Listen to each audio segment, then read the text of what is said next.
I'm not giving up. I am selling the building. The final season of FX's The Bear.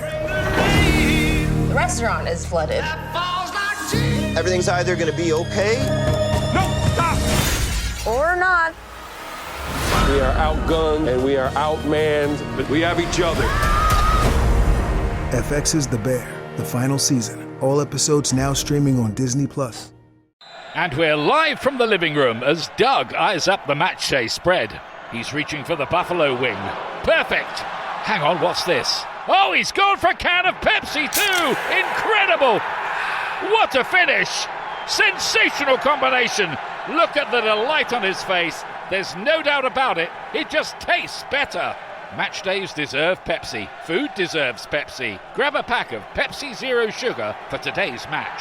It's poetry in motion. The Olmec civilization is often recognized as Mexico's inaugural important society, from which all later Mesoamerican societies evolved. The term Olmec is believed to have originated with the Aztecs, as it translates to people of rubber, denoting individuals inhabiting the region known for rubber production. The Olmec culture is primarily recognized for its monumental heads and large basalt sculptures adorned with helmet-like headdresses at several Olmec habitation sites.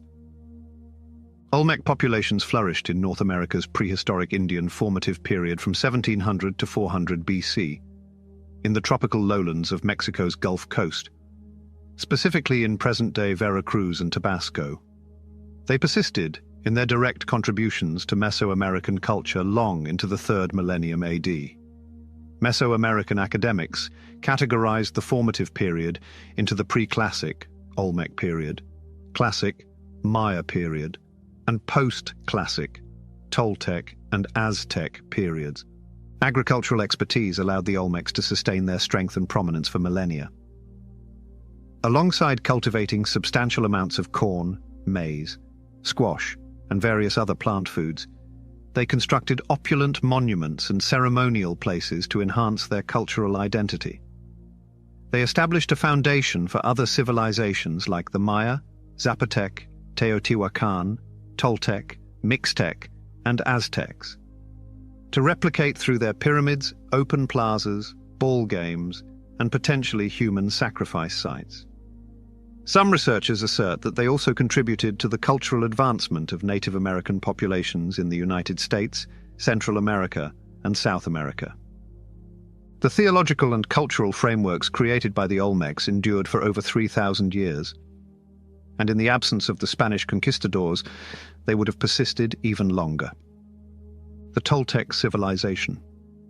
The Toltecs are a controversial and enigmatic group among South America's Mesoamerican civilizations, renowned for their prominence. They are recognized as the civilization that established a formidable state in Tula, present-day Mexico, and the Aztecs regarded them as their cultural forerunners. The Aztecs originated the term Toltec from Teotihuacan, signifying the artist. The Aztecs documented significant rulers and events, indicating that the Toltec zenith transpired between 900 and 1100 AD. The Aztecs have captivated global interest since Hernan Cortez's discovery and interaction with them, and they persist in occupying a significant position in popular culture and history. Over 500 years after the Spanish conquest of their formidable empire, the Aztecs continue to be recognized for their remarkable city, Tenochtitlan, and their persistent human sacrifice rituals. Ironically, in contrast to the Mayans, the Aztecs are not commonly perceived or recalled with nuance, partly due to their leaders' destruction of existing Aztec texts and the subsequent fabrication of a mythologized narrative detailing his empire's supremacy before the Spanish conquest. Historians have depended on Aztec narratives to determine the history and culture of the Toltecs. Nonetheless, the data substantiating this is insufficient and disjointed. The Aztec leaders practiced revisionist history, rendering the evaluation of Toltec narratives more complex. Certain scholars argue that Toltec culture is merely a myth. Although the discourse on the Toltecs' historical existence persists, the settlement at Tula's resemblance to Chichen Itza significantly enhances the enigma. Due to the similar architecture and art of both sites, archaeologists and anthropologists have posited that they were influenced by a common culture. Historians, however, encounter difficulties in establishing the chronological sequence of events and discerning whether Chichen Itza exerted influence on Tula, or the reverse. The Olmec and Toltec. The history of early Mesoamerica's most influential cultures offers readers an in-depth exploration of the history, culture, and enigmatic aspects of the Olmec and Toltec civilizations. You will explore the two groups through images that illustrate significant individuals, locations, and events in an unprecedented manner. Olmec civilization. The spelling of proper names for individuals, Mesoamerican groups, and physical sites may vary based on historical, cultural, and linguistic traditions. While numerous scholars employ the plural form, academic and anthropological conventions favor the singular term Olmec. Conventional Mesoamerican history employs the words tribes and Indians, despite their prevalent recognition as culturally inappropriate and factually erroneous designations. Civilization, however subjective and Eurocentric, is typically favored by scholars from Central and South America, and should be viewed as synonymous with culture. Moreover, conflicting historical narratives explain any discrepancies in dates or sequences of events. The genesis of the Olmec. Mesoamerica encompasses the region between the desert north of the Valley of Mexico, extending into Guatemala, Honduras, and western Nicaragua and Costa Rica, encompassing Belize and El Salvador. Before the Spanish invasion of this region, various communities thrived, including the Aztecs and indigenous peoples. Mesoamerica became synonymous with various cultural characteristics established by indigenous cultures. Circa 7000 BC, individuals initially domesticated maize, followed by beans, squash, chilies, and then turkeys and dogs. Subsequently, Paleo-Indian hunters and gatherers transitioned into structured, sedentary farming communities. Today's communities are characterized by a calendar system, a mythological and religious tradition, agricultural practices, and a ball-playing tradition. Prior to the entrance of Europeans, Mesoamerica's cultural progress was remarkable by any standard. Scientists and engineers were influential in prompting the Olmecs and other societies to create culturally trivial things. By 2000 BC, the fossil record indicates the existence of pottery production. Art rapidly progressed from rudimentary symbolic writing to intricate forms influenced by the period, culture, and language. Contemporary linguists encounter challenges in interpreting these primitive writing systems due to the absence of a formal alphabet. In addition to the graphic, there was also the monumental, exemplified by the emergence of flat-topped pyramids, which many historians credit with initiating mound-building traditions in North America, including those of the Adena and Hopewell in Ohio, and the Mississippian culture in the Mississippi River Valley and the United States. Midwestern region. Other achievements remain unidentified. However, Mesoamerican civilizations are generally acknowledged for their contributions to metalworking, astronomy, mathematics, calendrical systems, and sophisticated irrigation techniques. The overlapping histories of the Maya, Teotihuacan, Toltec, and Aztecs complicate the identification of the entities responsible for these developments. Considering the magnitude of these cultural advancements, the region's most ancient civilization ought to be impactful. Several centuries following the commencement of colonization on Mexico's Gulf Coast, the Olmec evolved as a significant autonomous culture in Veracruz and Tabasco. Olmec settlers dominated Mexico's Gulf Coast for centuries, before extending their power into inland Mesoamerica and further south across the Isthmus of Tehuantepec. During this period, society grew increasingly stratified. Chiefdoms constructed substantial ceremonial complexes and trading routes for ceramics. Cinnabar, hematite, jade, obsidian, and spondylus shells were established. Despite the burgeoning interest in Mesoamerican civilizations by the late 19th century, Olmec culture was revealed solely via analyzing objects obtained by antiquities dealers from the pre-Columbian art market during the late 19th and early 20th centuries. The elaborate jade images of jaguars exemplify the remarkable style and quality of all Olmec art. The colossal basalt head statues, some exceeding 20 tons, have offered the most significant insight into Olmec culture. The discovery of the first giant head in 1862 near San Andres Tuxtla, Veracruz, enabled scholars to ascertain the Olmec's influence in the region as basalt, a non-indigenous volcanic rock, necessitated extensive transportation by land and water for their sculpting requirements.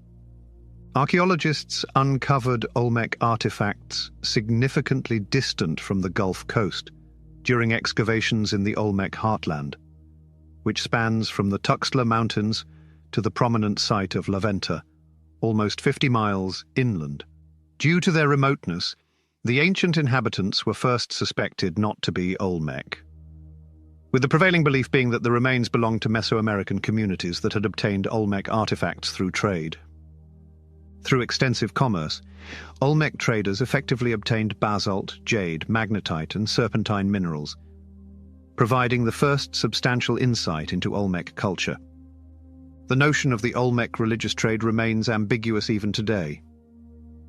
However, it is certain that all later Mesoamerican cultures, such as the Maya, Zapotecs, Teotihuacan, Toltecs, Mixtecs, and Aztecs, were affected by Olmec religion both before and after the Spanish invasion. They played a key role in the overall advancement of Mesoamerica and Mexico. Although there is contention over the Olmec not being the inaugural culture in the region, evidence indicates that their settlement at San Lorenzo constitutes the first notable population concentration. San Lorenzo was the inaugural city established with a ceremonial center or pyramid mound at its nucleus, necessitating the relocation of millions of cubic tons of earth using basket loads. It was the inaugural socially organized, advanced metropolis, characterized by a stratified civilization divided into priest, merchant, and craftsman classes. It was the inaugural fully established commercial hub in Mesoamerica, where merchants exchanged exotic commodities, including salt, cocoa beans, feathers, and jaguar pelts. Moreover, certain monuments may signify the ancestry of hero gods or sovereigns. Due to its prolonged dominance, linguists continue to theorize about the Olmec language.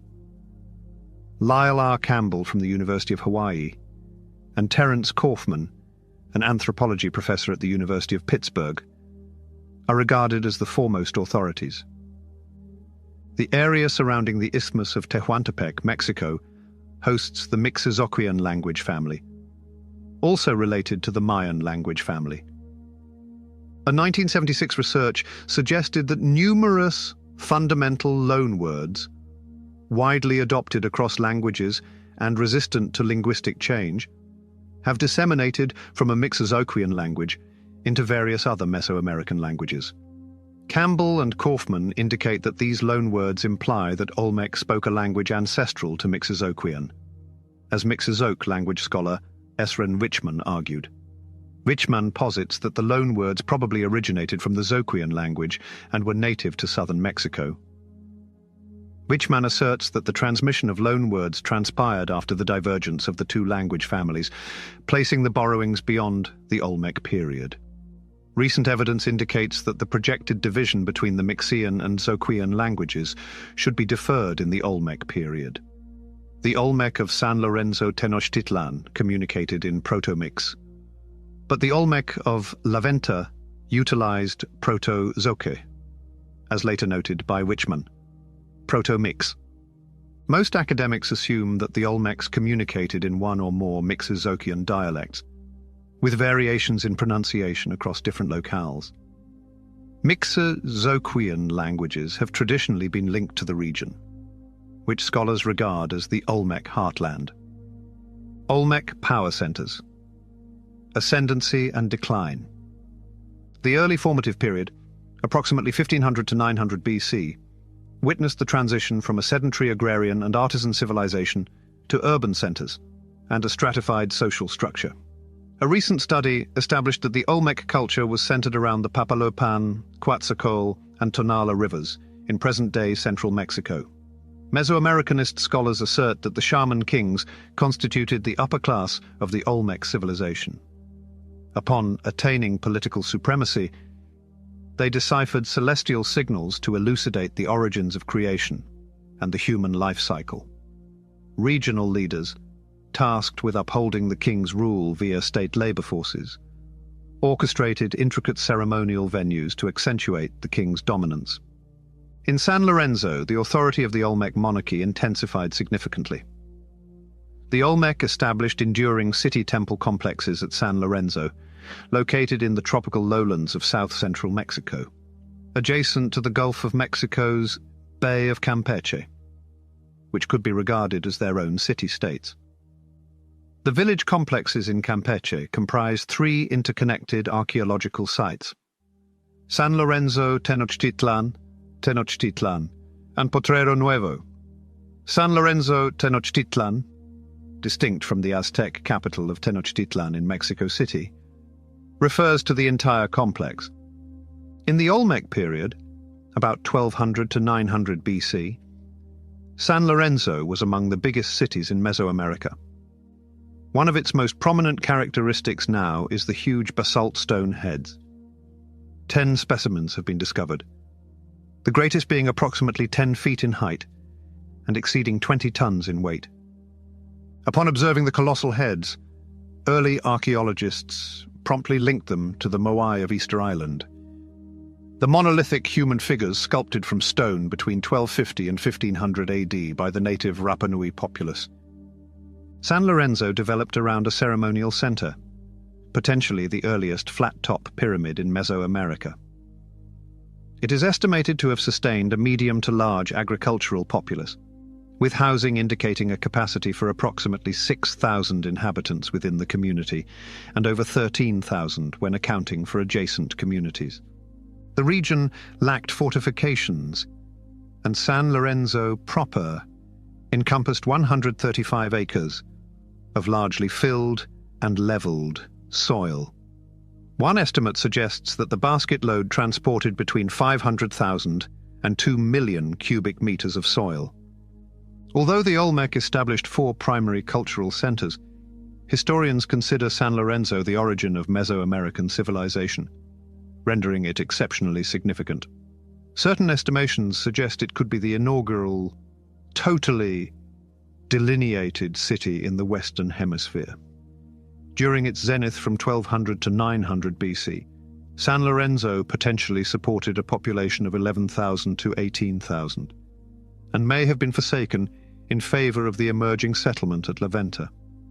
The fertile alluvial land, composed of successive layers of river sand, and the natural transit network offered by the Coatzacoalcos River Basin, facilitated San Lorenzo's development and advancement. The vicinity of San Lorenzo possessed ample natural resources to sustain an extraordinary settlement, enabling Olmec builders to create engineering marvels, including stone pipes hewn from rock. The archaeological sites of Egypt along the Nile, the Indus River in India, and the Sumerian sites in Mesopotamia adjacent to the Tigris and Euphrates rivers exhibit similarities. Olmec leaders recognized the significance of proximate basalt resources during the initial phases of San Lorenzo's development. The efficacy of this trading mechanism resulted in the formation of an elite class. As civilization prospered, the demand for symbolic and luxury goods made from exotic materials rose. San Lorenzo was a significant governmental center in the region, bolstered by these artifacts, and it was among the earliest towns in Mesoamerica, avoiding competition with formidable rivals or resource contention.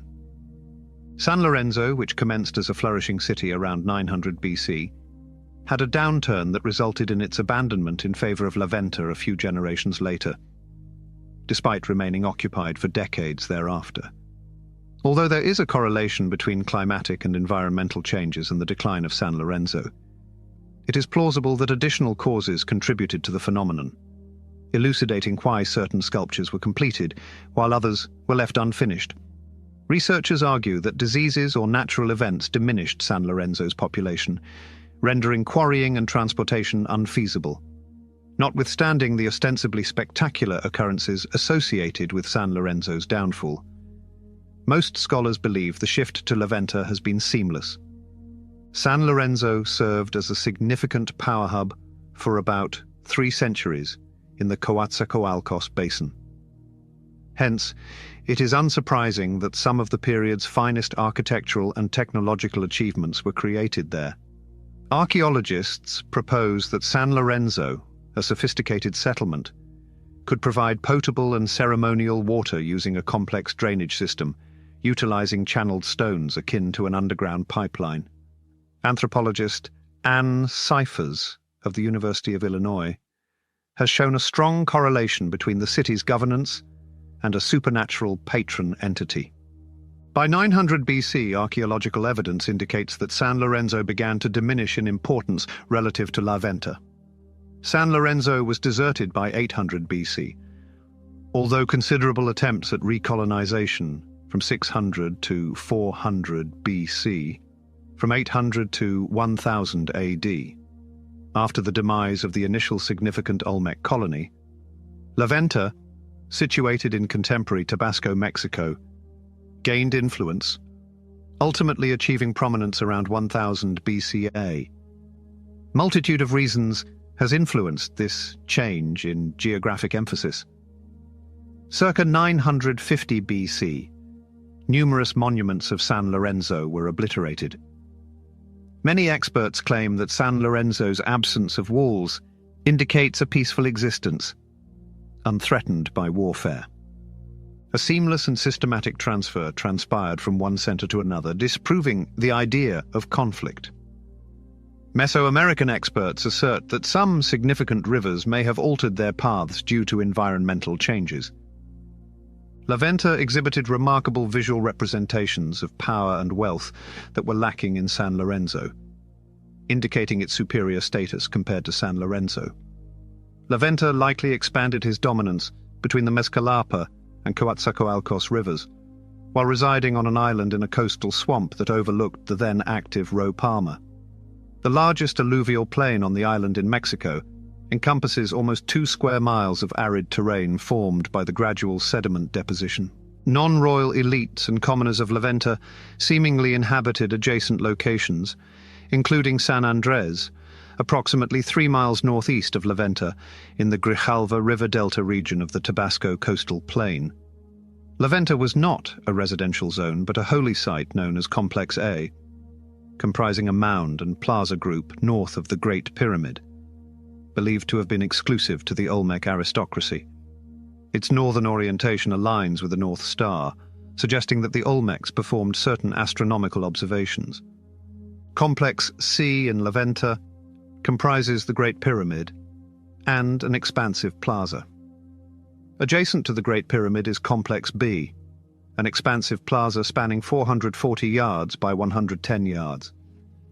It was constructed for substantial public assemblies, and its design implies that the platform served as staging for theatrical presentations for the populace. The mounds and platforms in La Venta contain burials, stone monuments, stelae, and supposed altars, indicating that the site was used largely as a ceremonial center. The platform's wooden edifices, comprising sanctuaries, observatories, and charnel houses, structures containing bones and subjected to ritual burning, have long since vanished, signifying that devotion and/or veneration occurred at numerous sites throughout the city. Archaeologists have unearthed lavish, labor-intensive offerings within La Venta, including 1,000 tons of smooth serpentine blocks, extensive mosaic pavements, 48 distinct deposits of polished jade celts, clay figurines, and hematite mirrors. Most academics estimate that La Venta was completely inhabited during its primary habitation, approximately 900 to 400 BC, requiring a minimum population of 18,000 for sustainability. At its zenith, this signifies the city's economic and social dominance. Tres Zapotes is typically regarded as the third successive Olmec capital or main city in the Gulf lowlands of Mexico, following San Lorenzo Tenochtitlan and La Venta. Nonetheless, as a cultural hub, it's seen as atypical compared to preceding Olmec sites or later Mesoamerican towns. Circa 1200 to 1000 BC, possibly about 900 BC, Tres Zapotes emerged while San Lorenzo saw a decline. The earliest public architecture at this site dates to the conclusion of the Middle Formative Period, approximately 500 BC. The town, located in a transitional area between the Los Tuxtlas Mountains and the Papaloapan River Delta, allowed residents to utilize both the forested peaks and the wetlands and rivers of the lowlands. Moreover, researchers hypothesized that the selection of this site may have been influenced by its nearness to Cerro El Viga, an extinct volcano located about 6 miles to the east, which provided basalt for the creation of its notable enormous heads. The volcano additionally deposited several stones, including clay and sandstone. The basalt stonework at Tres Zapotes predominantly originated from boulders at the peak of Cerro El Vigia. Researchers have discovered indications that Rancho La Cobar, situated on the northern slope of Cerro El Vigia, may have been utilized for monument production. Archaeologists at Tres Zapotes have discovered more than 160 mounds, platforms, and buildings presumably utilized for residential purposes. Each mound group signifies a distinct societal section within the settlement, a pattern that persisted throughout the Epi-Olmec, post-Olmec period. At La Venta, 3 of the 4 monumental heads were positioned together at the forefront of a ceremonial space, and the 4th was situated at the periphery of a vast central plaza. Conversely, the 2 unearthed heads from Tres Zapotes were not included in the notable group, unlike La Venta's architecture, which exhibited a strongly centralized authority, the positioning of mounds, and the movement of public architecture towards decentralized political sites. Tres Zapotes' 4 mound groups are thought to mirror the configuration of those at Cerro de las Mesas, with these sites collectively being the epicenter of the Epi-Olmec culture. A spacious plaza was encircled by many mounds, featuring a pyramid-shaped bank to the west and a more extensive bank to the north. Scholars propose that the larger ridges, owing to their proportions and intricacy, may have served as mansions for the elite or administrative centers, and the lesser banks might have functioned as temples or residences for other inhabitants. The affluent classes could afford superior locations due to their greater financial resources. Tres Zapotes continued to be an important site for the Olmec during the Classic era, commencing approximately 300 AD, but it gradually diminished in prominence as the nearby Classic Veracruz culture gained favor.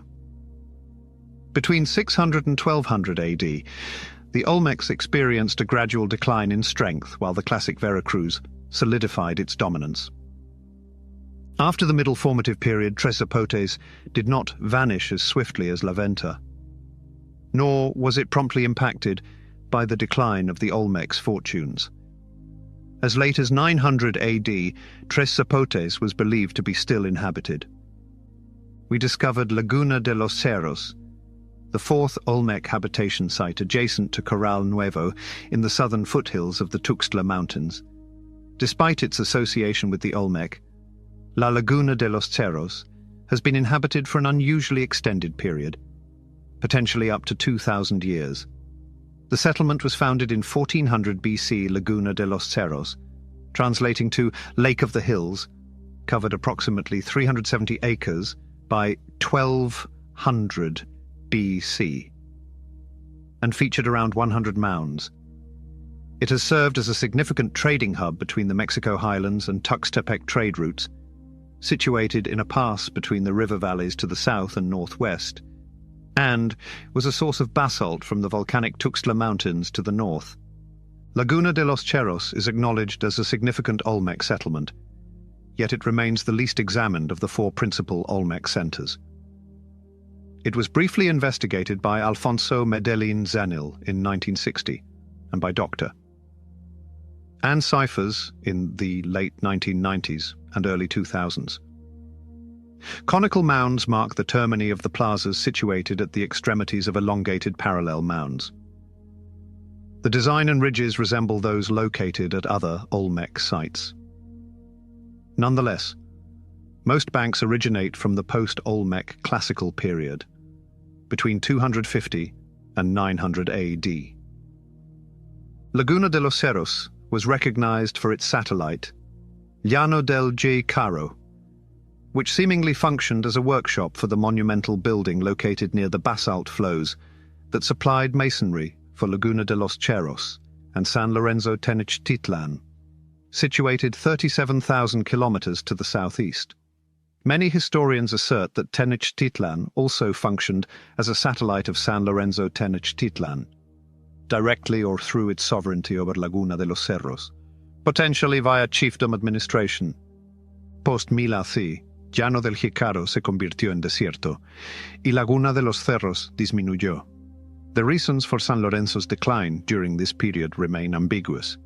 Nonetheless, most researchers assume that it experienced a similar fate due to environmental repercussions stemming from a significant alteration in the San Juan River.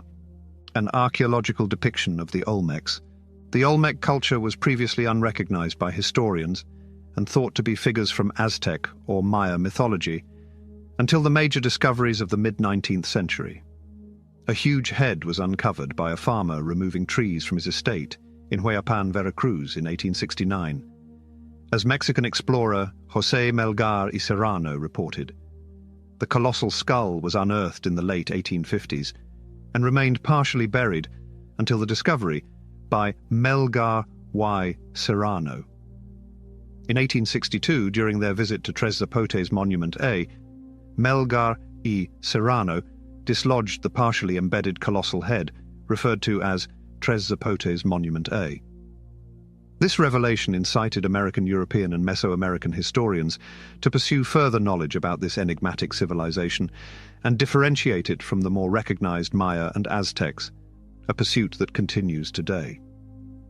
Other sources suggest that the Olmec civilization may have been operating as early as 1600 BC, as indicated by findings at El Manat, a sacrificial bog containing items from that era. In the 1920s, anthropologists Franz Blum and Oliver Lafarge commenced their research in the Tuxtla Mountains at La Venta and San Martin, where they rediscovered the San Martin Pajapan Monument 1, initially found by surveyor Ismael Loya in 1897. The jade Kun's axe, resembling an 11 jade stone and believed to have had a ritual rather than practical use, was among numerous objects identified as Olmec a few decades later. This basalt sculpture, measuring 5 feet 6 inches in height, was likely carved before 1000 BC. Atop the 5 feet 6 inches tall Pajapan volcano, a crouching young Olmec lord is depicted cradling a ceremonial hand beneath one end and his left hand under the other. Researchers also uncovered vessels and jade artifacts on the summit, signifying its status as a sacred site for over 2,000 years. This era witnessed the discovery of monuments and additional artifacts. However, some archaeologists contend that the Olmec were contemporaneous with the Maya rather than their predecessors. Blom and Lafarge posited that the Maya may have influenced Olmec culture to elucidate their findings. The initial excavations of Olmec sites were undertaken by Smithsonian archaeologist Matthew Sterling, 1896 to 1975, and Mexican painter and ethnographer Miguel Covarrubias, 1904 to 1957, in the 1930s and 1940s. Sterling posited that the Olmec civilization thrived centuries before other recognized Mesoamerican cultures. This claim was challenged by contemporaneous archaeologists, including Ernest Thompson, 1898 to 1975, and Sylvanus Morley, 1883 to 1948, who attributed the classic era to 200 to 1000 AD. In 1942, most scholars accepted the resolution of the chronology issue presented at the Tuxtla Gutierrez Conference. Alfonso Caso, 1896 to 1970, a prominent Mexican archaeologist, persuaded the assembly that the Olmec were the forerunners of various renowned Mesoamerican cultures and had a substantial impact on them.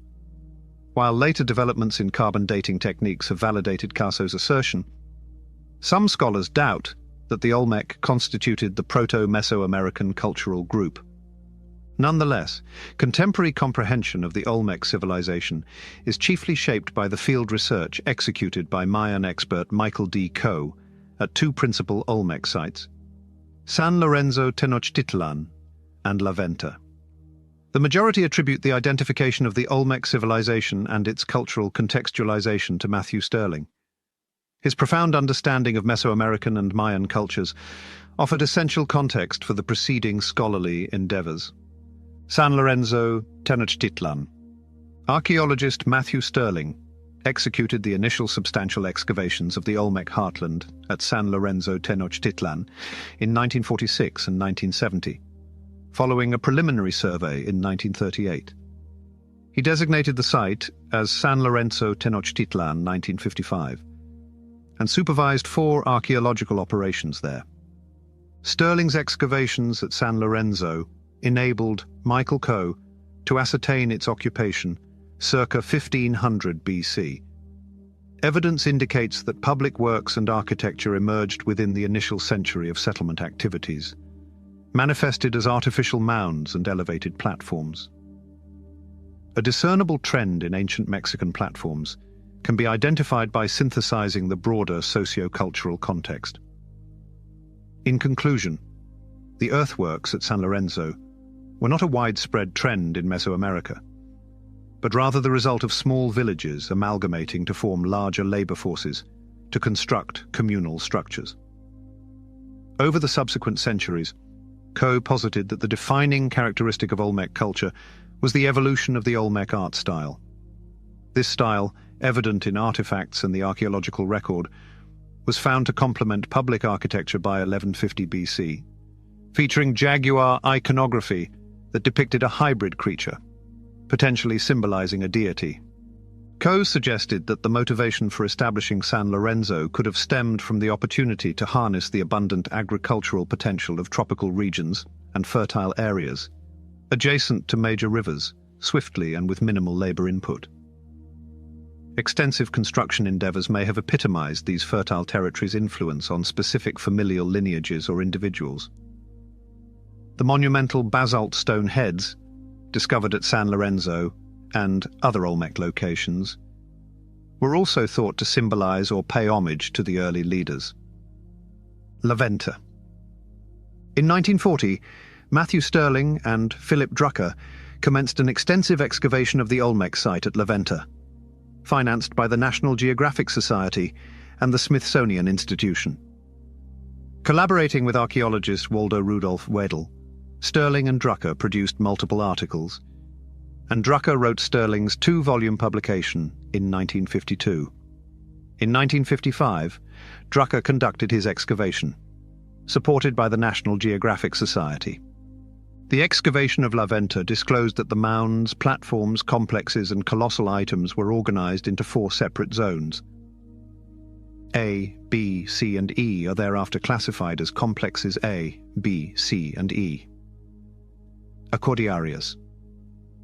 Mesoamericanist Rebecca Gonzalez-Lauck asserts that they became the first large-scale examples of ideological communication through sculpture and architecture.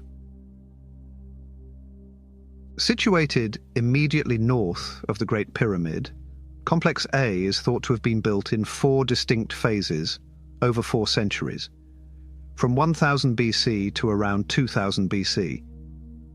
Basalt columns encircle the complex, possibly limiting access for the elite classes.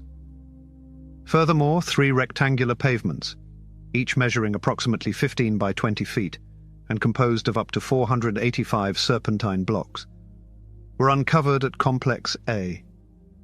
Among 5 formal tombs, a sandstone sarcophagus intricately carved with a crocodilian-like creature is notable. Scholars propose that Complex B was specifically designed for extensive public assemblies, unlike Complex A, which seemingly catered to the elite. Historians indicate that a modest platform occupies nearly 50,000 square yards, at the plaza's center.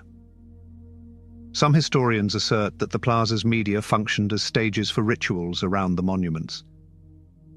The stelae and altars within and around the plaza are strategically arranged to communicate significance to numerous observers simultaneously. Such staging configurations are frequently likened to ancient Greek arenas. Complex C is the city's nucleus due to the Great Pyramid, one of the earliest pyramids in Mesoamerica. Erected around the early 4th century BC, this conical pyramid stands 110 feet tall and comprises approximately 100,000 cubic meters of earth fill. Mesoamericanist scholar Rebecca Gonzalez Lauk recently discovered that the pyramid was originally designed as rectangular, with stepped sides and inset corners, challenging long-standing theories. Over the past 2,500 years, it is thought to have acquired its current form due to wind erosion. As of June 2013, the Great Pyramid remains unexplored, prompting anthropologists to draw conclusions.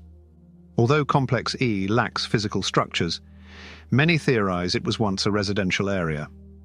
Tres Zapote hypothesized notions regarding its ultimate purpose. Compared to other Olmec sites, relatively little work has been conducted at Tres Zapotes. But the first colossal head was discovered near the site in 1862 by José Melgar y Serrano. And to date, there have been 2 such finds. Tres Zapotes has yielded several discoveries, even after the Olmec peak years. Most monumental sculptures date to the late formative period, the centuries just before 200 AD. In 1939, archaeologist Matthew Stirling discovered the bottom half of Stela C, a slab of basalt showing an Olmec-style engraving, or perhaps an abstract man-jaguar or ruler on a throne, while the other side shows the oldest known Mesoamerican long count calendar date. According to a modern calendar, September 3rd, 32 BC corresponds to that date. Although the origin of this calendar system is unknown, most historians consider it the Maya linear day count system. Nevertheless, it is essentially a linear count because of its extraordinary length of at least 5,126 years. Despite some controversy over Stela C's missing first digit, there has been a consensus in recent years. One has been a consensus. Ultimately, the stela's top half was found in 1969, verifying the data. A 1965 chemical analysis of Stela C revealed its divergence from the majority of basalt stonework at Tres Zapotes, instead exhibiting similarities to Stela 3 at La Venta, and the columns encircling La Venta Complex A on the Gulf Coast, near the northern boundary of the Los Tuxtlas Mountains. Consequently, the production of the stela at Tres Zapotes remains atypical and enigmatic, despite its apparent association with the Olmec culture.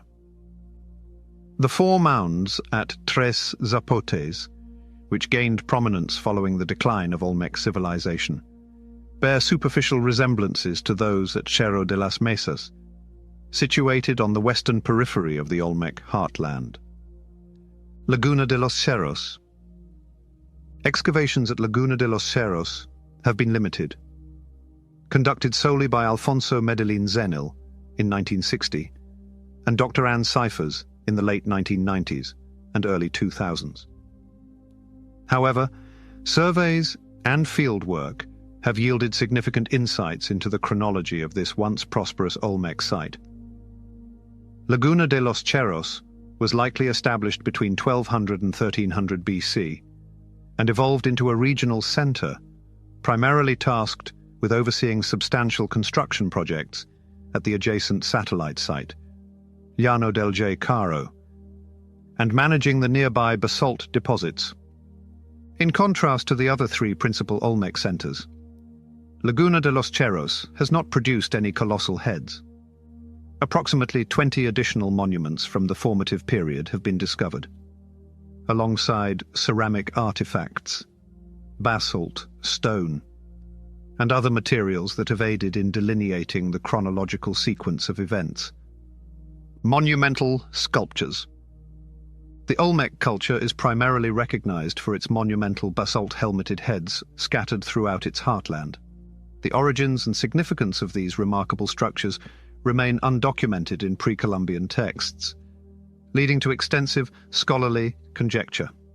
Initially, it was posited that the heads represented ancient Olmec baseball players, symbolizing the helmeted athletes linked to the sport, which some assert was an Olmec innovation. However, they are predominantly considered to be likenesses of early rulers, or possibly heroic warriors. The colossal heads adorned with distinctive helmet-like headdresses are individually crafted, suggesting that the rulers or heroic warriors may have resembled ball players or donned attire that remains enigmatic to contemporary scholars. Consequently, it is posited that these figures represented particular leaders notable for their clan or class standing. Regarding dimensions, the 17 discovered monumental heads vary in size. From the substantial heads at Tres Zapotes, approximately 6 feet in height, to the Rancho La Cubata head, around 12 feet tall, with the largest weighing between 25 and 55 tons. The monumental heads were crafted from blocks of volcanic basalt sourced from the distant Tuxtlas Mountains. Chemical analysis indicates that the Tres Zapotes heads were hewn from basalt at the summit of Cerro El Vigier, at the western extremity of the Tuxtlas. The heads from San Lorenzo and La Venta were likely sculpted from a variant found at Cerro Xintepec on the southeastern flank and produced at the adjacent workshop of Llano del Jicaro. It is speculated that the transportation of these heads necessitated the labor of 1,500 workers, whether through dragging or floating. The rationale behind the mutilation, disfigurement, burial, and relocation of certain leaders and numerous monuments remains ambiguous. Some theorize that such mutilations were ritualistic, while others argue they stemmed from internal strife or civil discord. Additionally, there have been conjectures regarding an external invasion, although this explanation appears less credible than the others. The hypothesis of African origin. This theory concerning the renowned colossal Olmec heads has gained intrigue and controversy. The distinctive flat faces and thick lips of prominent Olmec leaders bear a closer resemblance to Africans than to Mesoamericans, leading some to speculate about a potential migration of Africans to the Americas. Scholars have posited that the Tres Zapotes embellished their heads with 7 Ethiopian braided hairstyles. Ivan van Sertima, an associate professor of African studies at Rutgers University and a native of Guyana, advocated for this hypothesis. Conversely, most Mesoamericanists dismiss the notion of pre-Columbian contact with Africa, attributing these characteristics to the properties of basalt rock, as demonstrated by the limited space in basalt boulders. Regardless of whether the Olmec depictions are intended to represent actual individuals, contemporary Mesoamericans exhibit broad noses, thick lips, and eyes characterized by the Asian epicanthic fold. This distinctive fold of skin on the upper eyelid is believed to have evolved to shield the eyes from the effects of reflected sunlight. In the 1940s, Mexican art historian Miguel Covarrubias compared the facial features of modern Mexicans with Olmec artworks displaying analogous traits. Professor Richard Deal, an American archaeologist and Mesoamericanist, addressed this debate in his work The Olmecs, America's First Civilization, asserting, "There can be no doubt that the heads represent the American Indian physical type still visible on the streets of Soteapan, Acayucan, and other towns in the Mesoamerican region." This episode is brought to you by Fox One. Watch all 104 matches of the FIFA World Cup live in 4K for just $19.99 a month with 3 days free. Build your own multi-view, choose up to 3 streams, and follow player spotlights. Stay on top of every moment with live stats, highlights, and instant replays. The FIFA World Cup, streaming live on Fox One. Offers are subject to change. See fox.com for complete terms and conditions. When you need to build up your team to handle the growing chaos at work, use Indeed Sponsored Jobs. It gives your job post the boost it needs to be seen and helps reach people with the right skills, certifications, and more. Spend less time searching and more time actually interviewing candidates who check all your boxes. Listeners of this show will get a $75 sponsored job credit at Indeed.com/podcast. That's Indeed.com/podcast. Terms and conditions apply. Need a hiring hero? This is a job for Indeed sponsored jobs. Jade masks. Numerous jade masks intricately carved to resemble human faces have captivated and sparked debate among Olmec scholars.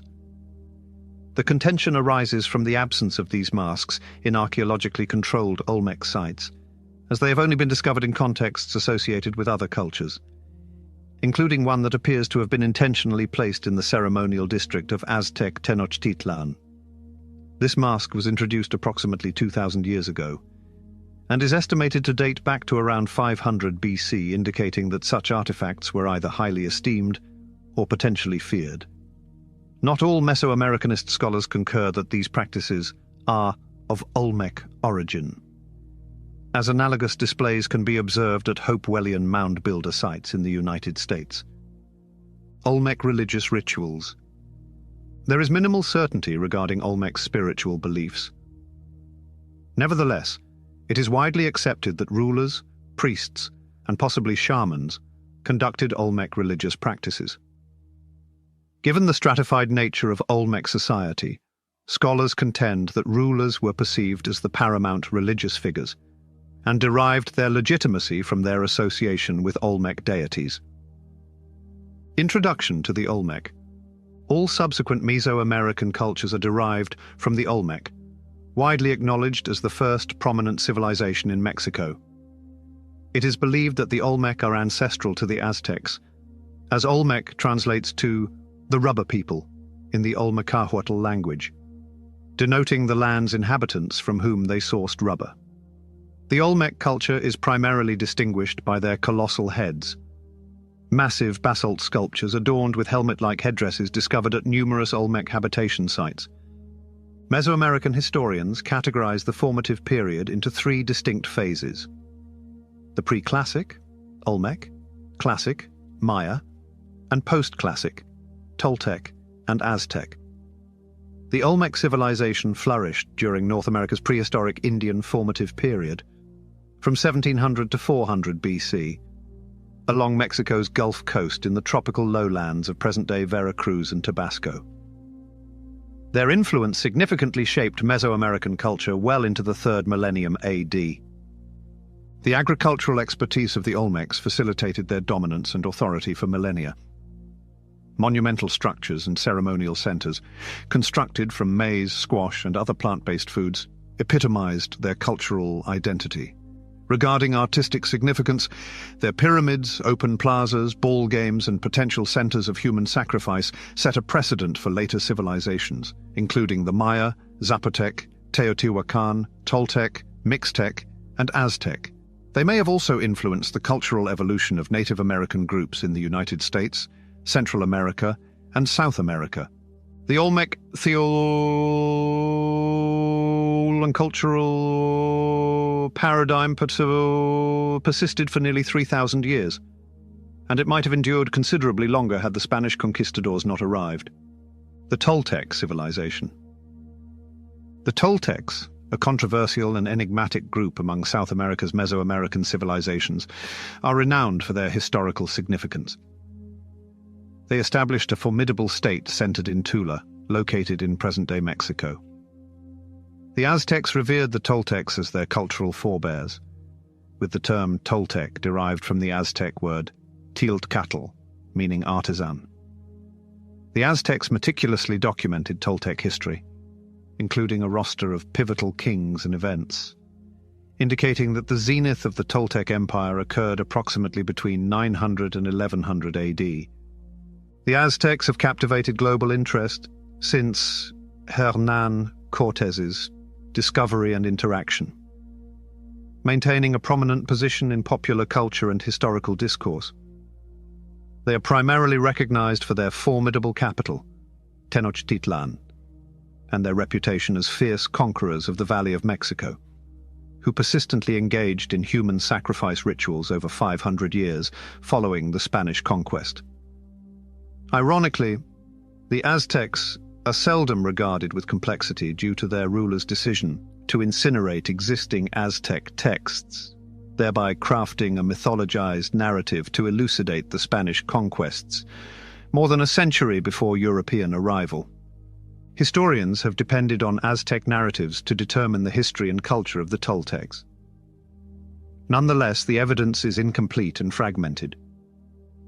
Verifying the accuracy of Aztec accounts regarding the Toltecs is further complicated by the fact that Aztec leaders practiced revisionist history, leading some scholars to assert that the Toltec culture is merely a myth. Academics persist in contesting the historical reality of the Toltecs, a discourse further complicated by the notable parallels between the Tula site and the illustrious Chichen Itza Mayan settlement. Archaeologists posit that both locations share analogous cultural influences due to their architectural and artistic similarities, while historians grapple with whether Chichen Itza influenced Tula or vice versa. The Olmec and Toltec. The history of early Mesoamerica's most influential cultures offers an extensive exploration of the history, culture, and enigmatic aspects of the Olmec and Toltec civilizations, enabling readers to comprehend these ancient societies. The text features imagery that illustrates significant individuals, locations, and events in an unprecedented manner. Olmec civilization. Due to historical, cultural, and linguistic traditions, the spellings of proper names for Mesoamerican groups and their geographical locations may differ. Although many scholars employ the plural form, this text utilizes the singular Olmec, adhering to scholarly and anthropological standards. Conventional Mesoamerican historiography employs the terms tribes and Indians, despite their prevalent recognition as culturally insensitive and historically inaccurate. Similarly, Central and South American scholars frequently equate civilization with culture, notwithstanding its subjective and Eurocentric implications. Divergent and frequently competing historical narratives contribute to inconsistent dates and sequences of events. The genesis of the Olmec. Mesoamerica encompasses the region between the desert north of the Valley of Mexico, Guatemala, Honduras, and western Nicaragua and Costa Rica, including Belize and El Salvador. Before the Spanish conquest, various societies thrived in this area, notably the Aztecs and indigenous peoples.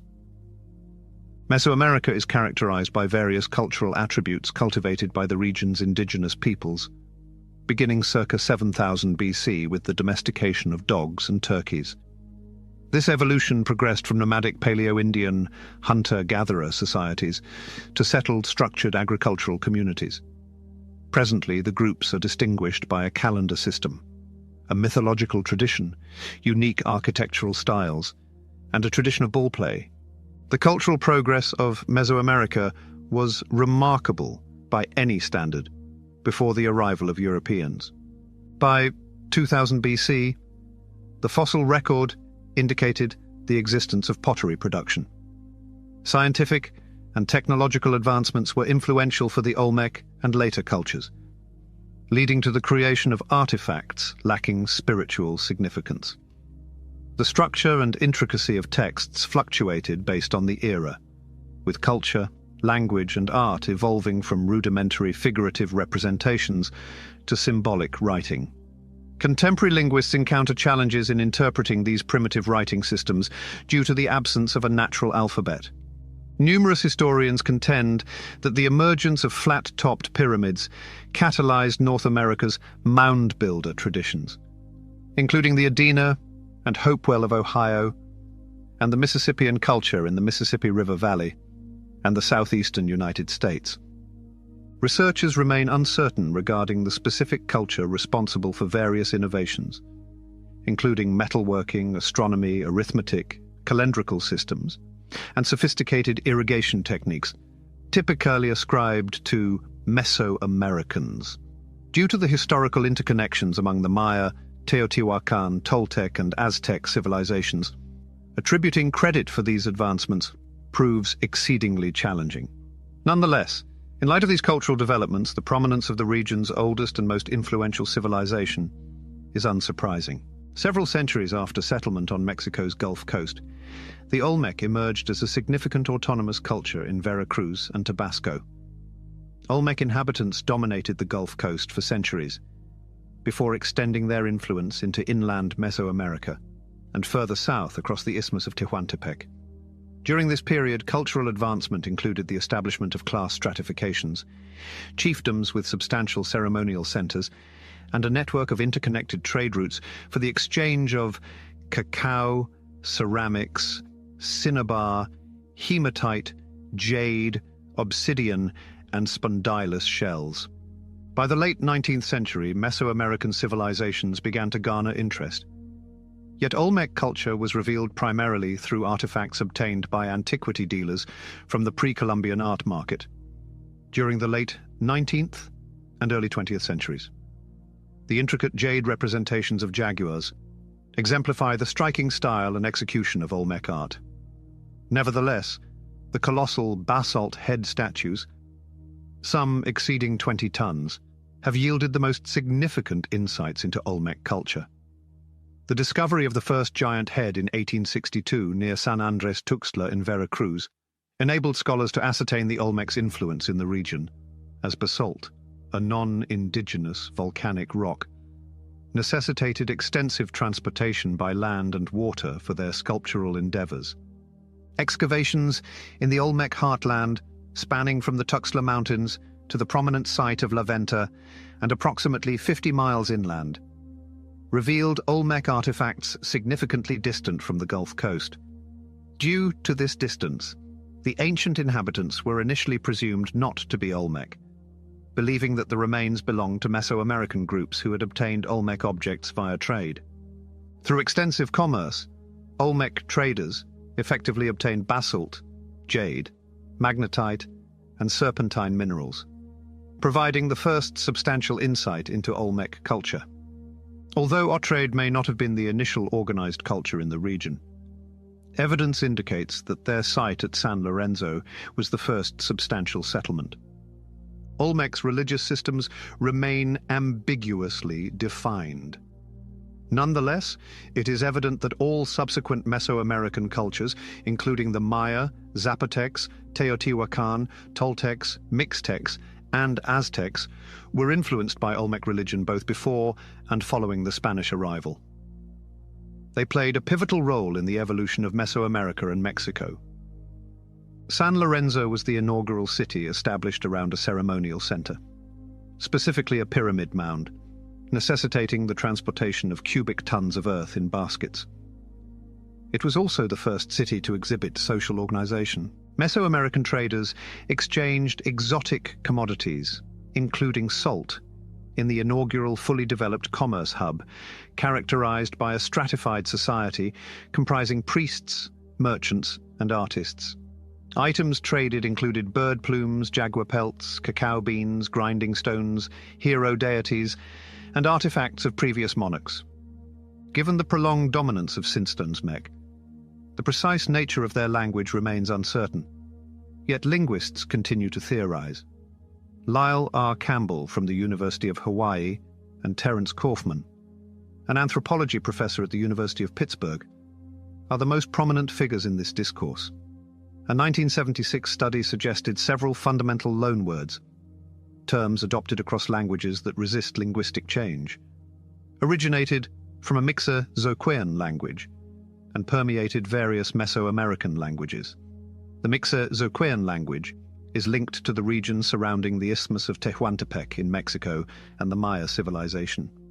These loanwords indicate that the Olmec communicated in a Mixo-Zoquean language, which is ancestral to the theories posited by Campbell and Kaufman.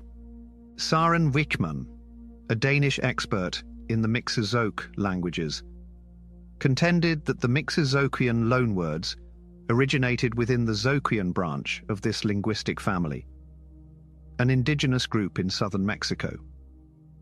Wichmann asserted that this suggests the loanwords were transmitted after the divergence of the two branches, and occurred outside the Olmec period. However, recent evidence indicates a significantly later separation of the Mixean and Zoquean languages within the Olmec period. Consequently, Wichmann revised his stance, proposing that the Olmec of San Lorenzo Tenochtitlan spoke Proto-Mixe, while the Olmec of La Venta spoke Proto-Zoque, Proto-Mix.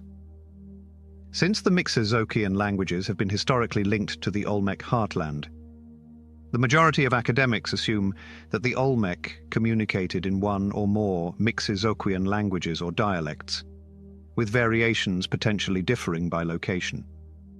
Centers of power in Olmec civilization. Approximately 150 years ago, a sedentary agricultural and artisan society transitioned into urban centers and a stratified social structure during the early formative period.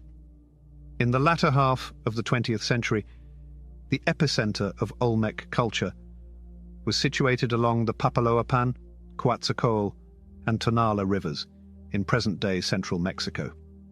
Mesoamericanist scholars contend that shaman kings emerged from the Olmec elite. By interpreting signs they believed to be of cosmic origin, they secured societal and political dominance. Regional chiefs organized state labor forces that further reinforced the king's authority by establishing elaborate ceremonial sites to showcase his power. In San Lorenzo, the Olmec monarchy intensified significantly. The Olmec established enduring city temple complexes in the tropical lowlands of south-central Mexico, adjacent to the Gulf of Mexico's Bay of Campeche, which may be regarded as their city-states. The settlement complexes comprise 3 interconnected archaeological sites: San Lorenzo, Tenochtitlan, and Potrero Nuevo. Nonetheless, the designation San Lorenzo Tenochtitlan, distinct from the Aztec capital of Tenochtitlan in Mexico City, refers to the entire complex. Between 1200 and 900 BC, San Lorenzo functioned as a pivotal Olmec hub and was the preeminent city in Mesoamerica. It is currently renowned for its monumental stone basalt heads, of which 10 have been unearthed, the largest weighing nearly 20 tons. Upon observing the colossal heads, early archaeologists promptly linked them to the Moai of Easter Island. The monolithic human figures sculpted from stone by the indigenous Rapa Nui people between 1250 and 1500 AD, San Lorenzo developed around a ceremonial center, potentially the earliest flat-top pyramid in Mesoamerica. It is thought to have sustained a medium to large agricultural populace, with residential structures indicating a population of up to 6,000 within the settlement, and over 13,000 when accounting for adjacent communities.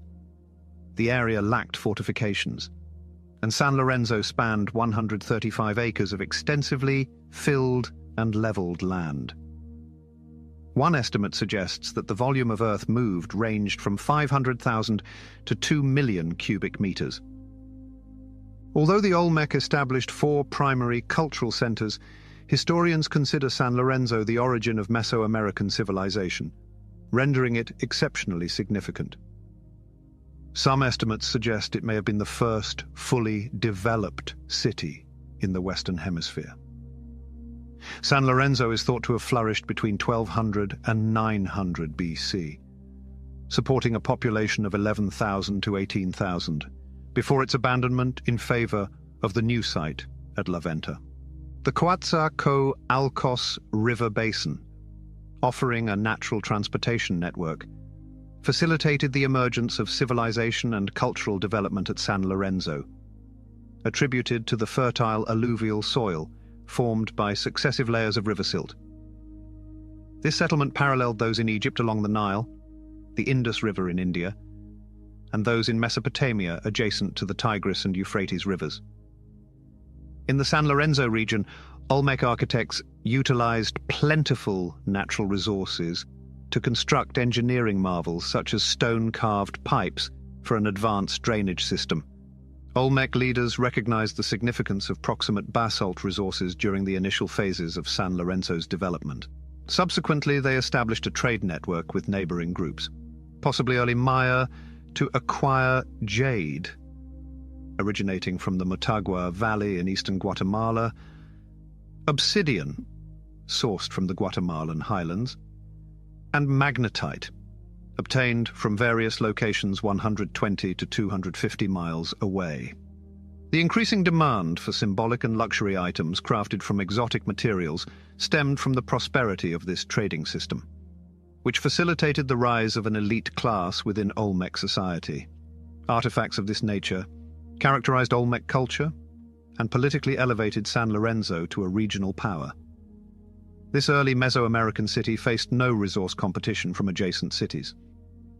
San Lorenzo experienced a significant decline by 900 BC and was subsequently abandoned a few generations later in La Venta, although minimal occupation persisted for centuries.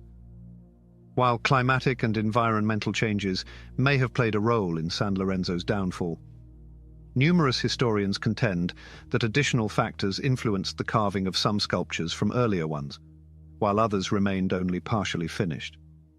Researchers posit that disease or other natural occurrences diminished San Lorenzo's population, hindering the quarrying and transportation of new stones due to disparities in power and control.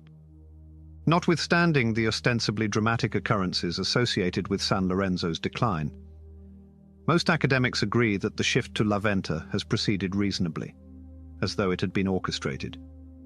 San Lorenzo served as a significant power hub for nearly 3 centuries in the Coatzacoalcos Basin, producing some of the era's finest architectural and technological achievements. Archaeologists have posited that San Lorenzo, an advanced urban center, could provide drinking and ritual water through a sophisticated drainage system utilizing channeled stones, akin to an underground pipeline. Anthropologist Anne Cyphers from the University of Illinois has suggested a strong connection between the city's leadership and a supernatural patron figure. La Venta, situated in Tabasco in contemporary Mexico, gained significance and achieved prominence by 1000 BC. By 900 BC, La Venta began to surpass San Lorenzo in importance. San Lorenzo was largely abandoned by 800 BC, despite indications of considerable recolonization efforts from 600 to 400 BC, followed by another phase from 800 to 1000 AD. The alteration in geographic emphasis has been ascribed to multiple factors, notably the devastation of numerous monuments in San Lorenzo, circa 950 BC. Many academics contend that San Lorenzo was tranquil and unthreatened by warfare, as evidenced by the absence of fortifications. A seamless and systematic transition transpired from one center to another, contradicting the idea of conflict. Mesoamerican scholars suggest several significant rivers may have altered their courses due to environmental shifts. La Venta exhibited remarkable visual demonstrations of power and affluence lacking in San Lorenzo, indicating its superior status. La Venta likely expanded its influence throughout the region between the Mezcalapa and Coatzacoalcos. Rivers, while situated on an island in a coastal swamp overlooking the then active Rio Palma. The island's alluvial plain in Mexico encompasses over 2 square miles of dry land, formed by the gradual sediment accumulation. The royal residence of La Venta remains unidentified and unexcavated. However, it is posited that the non-royal elite and commoners resided in adjacent outlying sites such as San Andres, located approximately 3 miles northeast of the city in the Grijalva River delta of the Tabasco coastal plain. La Venta was primarily characterized by a sacred area known as Complex A, a collection of mounds and plazas situated north of the Great Pyramid, which is thought to have served as a congregation site for the Olmec elite. This northern alignment corresponds with the North Star, suggesting a degree of astronomical knowledge among the Olmec. Complex C in La Venta features the Great Pyramid and an expansive plaza. Adjacent to the Great Pyramid is Complex B, a sizable plaza measuring 440 yards by 110 yards, designed for large public assemblies. Its configuration indicates that the platforms served as stages for theatrical performances for the general populace. The configuration of La Venta indicates that the site functioned as a ceremonial center, characterized by tombs, stone monuments, stelae, and presumed altars, meticulously arranged among mounds and platforms. The evidence implies that worship and veneration may have transpired in numerous locations throughout the city, although the wooden structures, including sanctuaries, observatories, and charnel houses, structures containing bones that were subsequently ceremonially incinerated, have long since deteriorated. Among the lavish, labor-intensive offerings discovered at La Venta are 1,000 tons of smooth serpentine blocks, extensive mosaic pavements, and at least 48 distinct deposits of polished jade pottery, figurines, and hematite mirrors.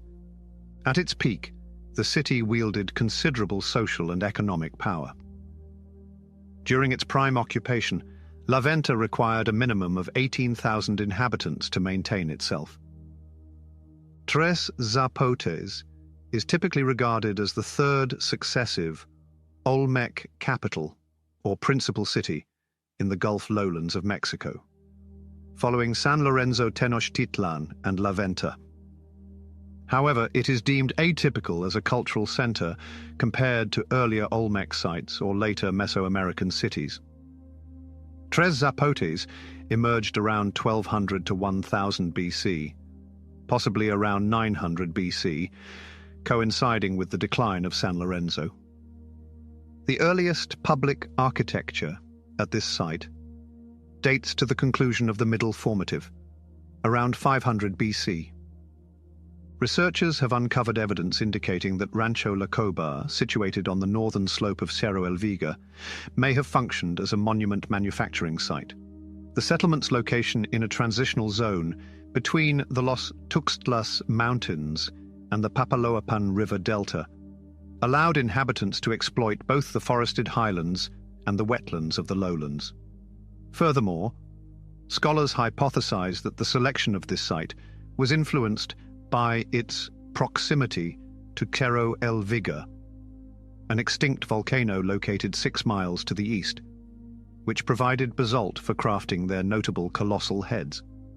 Most of the basalt stonework at Tres Zapotes originated from boulders at the summit of Cerro El Vigia, which also yielded other materials such as clay and sandstone.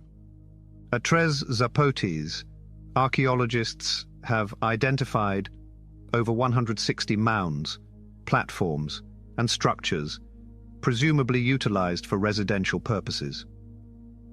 Distinct mound groups have signified various social segments of the settlement, a pattern that persisted throughout the Epi-Olmec period, post-Olmec. The 3 monumental heads sculpted at La Venta were situated in a ceremonial zone, while the 4th was located at the periphery of the expansive central plaza. Conversely, Tres Zapotes has yielded only 2 excavated heads. The distribution of mounds and public architecture suggests a shift towards decentralized governance, in contrast to the architecture of La Venta, which epitomized centralized authority. Tres Zapotes' 4 mound groups are thought to mirror the layout of those at Cerro de las Mesas, collectively constituting the epicenter of the Epi-Olmec culture. Several mounds encircled a large plaza, with the western mound resembling a pyramid and the northern mound more elongated. Due to variations in height and complexity, some scholars suggest that the elongated ridges functioned as residences for the elite or administrative centers, while the smaller mounds served as temples or dwellings for other inhabitants. The affluence of the privileged classes likely facilitated the development of more elaborate sites, as they possessed greater resources. Tres Zapotes continued to be a prominent site for the Olmec during the Classic era, commencing around 300 AD, but it began to decline in prominence as the adjacent Classic Veracruz culture ascended. The Olmecs progressively diminished in strength from 600 to 1200 AD, as the Classic Veracruz solidified its dominance. After the Middle Formative period, Tres Zapotes did not vanish as swiftly as La Venta, nor was it promptly impacted by the decline of the Olmecs' prosperity. Even as late as 900 AD, it was believed that Tres Zapotes remained inhabited.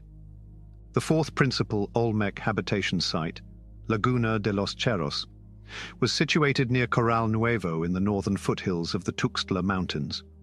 Although linked to the Olmec, evidence indicates it was populated for an exceptionally prolonged duration, possibly extending to 2,000 years.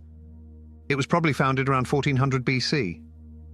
By 1200 BC, Laguna de los Cerros, meaning Lake of the Hills, contained approximately 100 mounds and was considered a crucial trading hub between the Mexico highlands and Tuxtepec trade routes, owing to its strategic position in a pass between the southern and northwestern river valleys, and its function as a source of basalt from the Tuxtla Mountains to the north.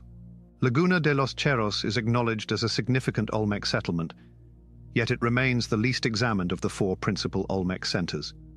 It was only briefly investigated by Alfonso Medellin Zainil in 1960 and by Dr. Anne Cyphers in the late 1990s and early 2000s. Conical mounds mark the termini of the plazas at the ends of elongated parallel mounds. The design and ridges resemble those observed at other Olmec sites. However, most banks date to the post-Olmec classical period, specifically between 250 and 900 AD. Llano del Caro, a satellite site of Laguna de los Cerros, is posited to have functioned as a monumental architecture workshop situated near basalt flows that supplied stone for both Laguna de los Cerros and San Lorenzo Tenochtitlan, located 37,000 feet to the southeast. Many historians contend that Llano del Caro served as a satellite of San Lorenzo Tenochtitlan, directly or indirectly, potentially through chiefdom administration. Llano del Caro appeared desolate after 1000 BC, and Laguna de los Cerros commenced its decline.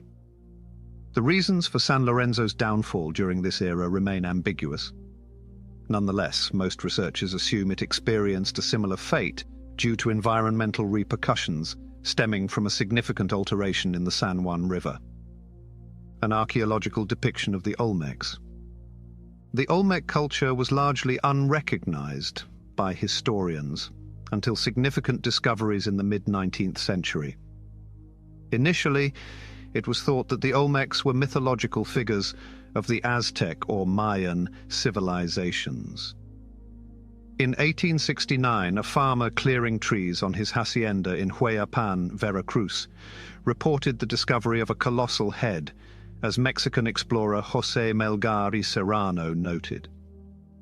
Melgar and Serrano uncovered this monumental head, now known as Tres Zapotes Monument A, in 1862, after it's partially embedded since its late 1850s discovery.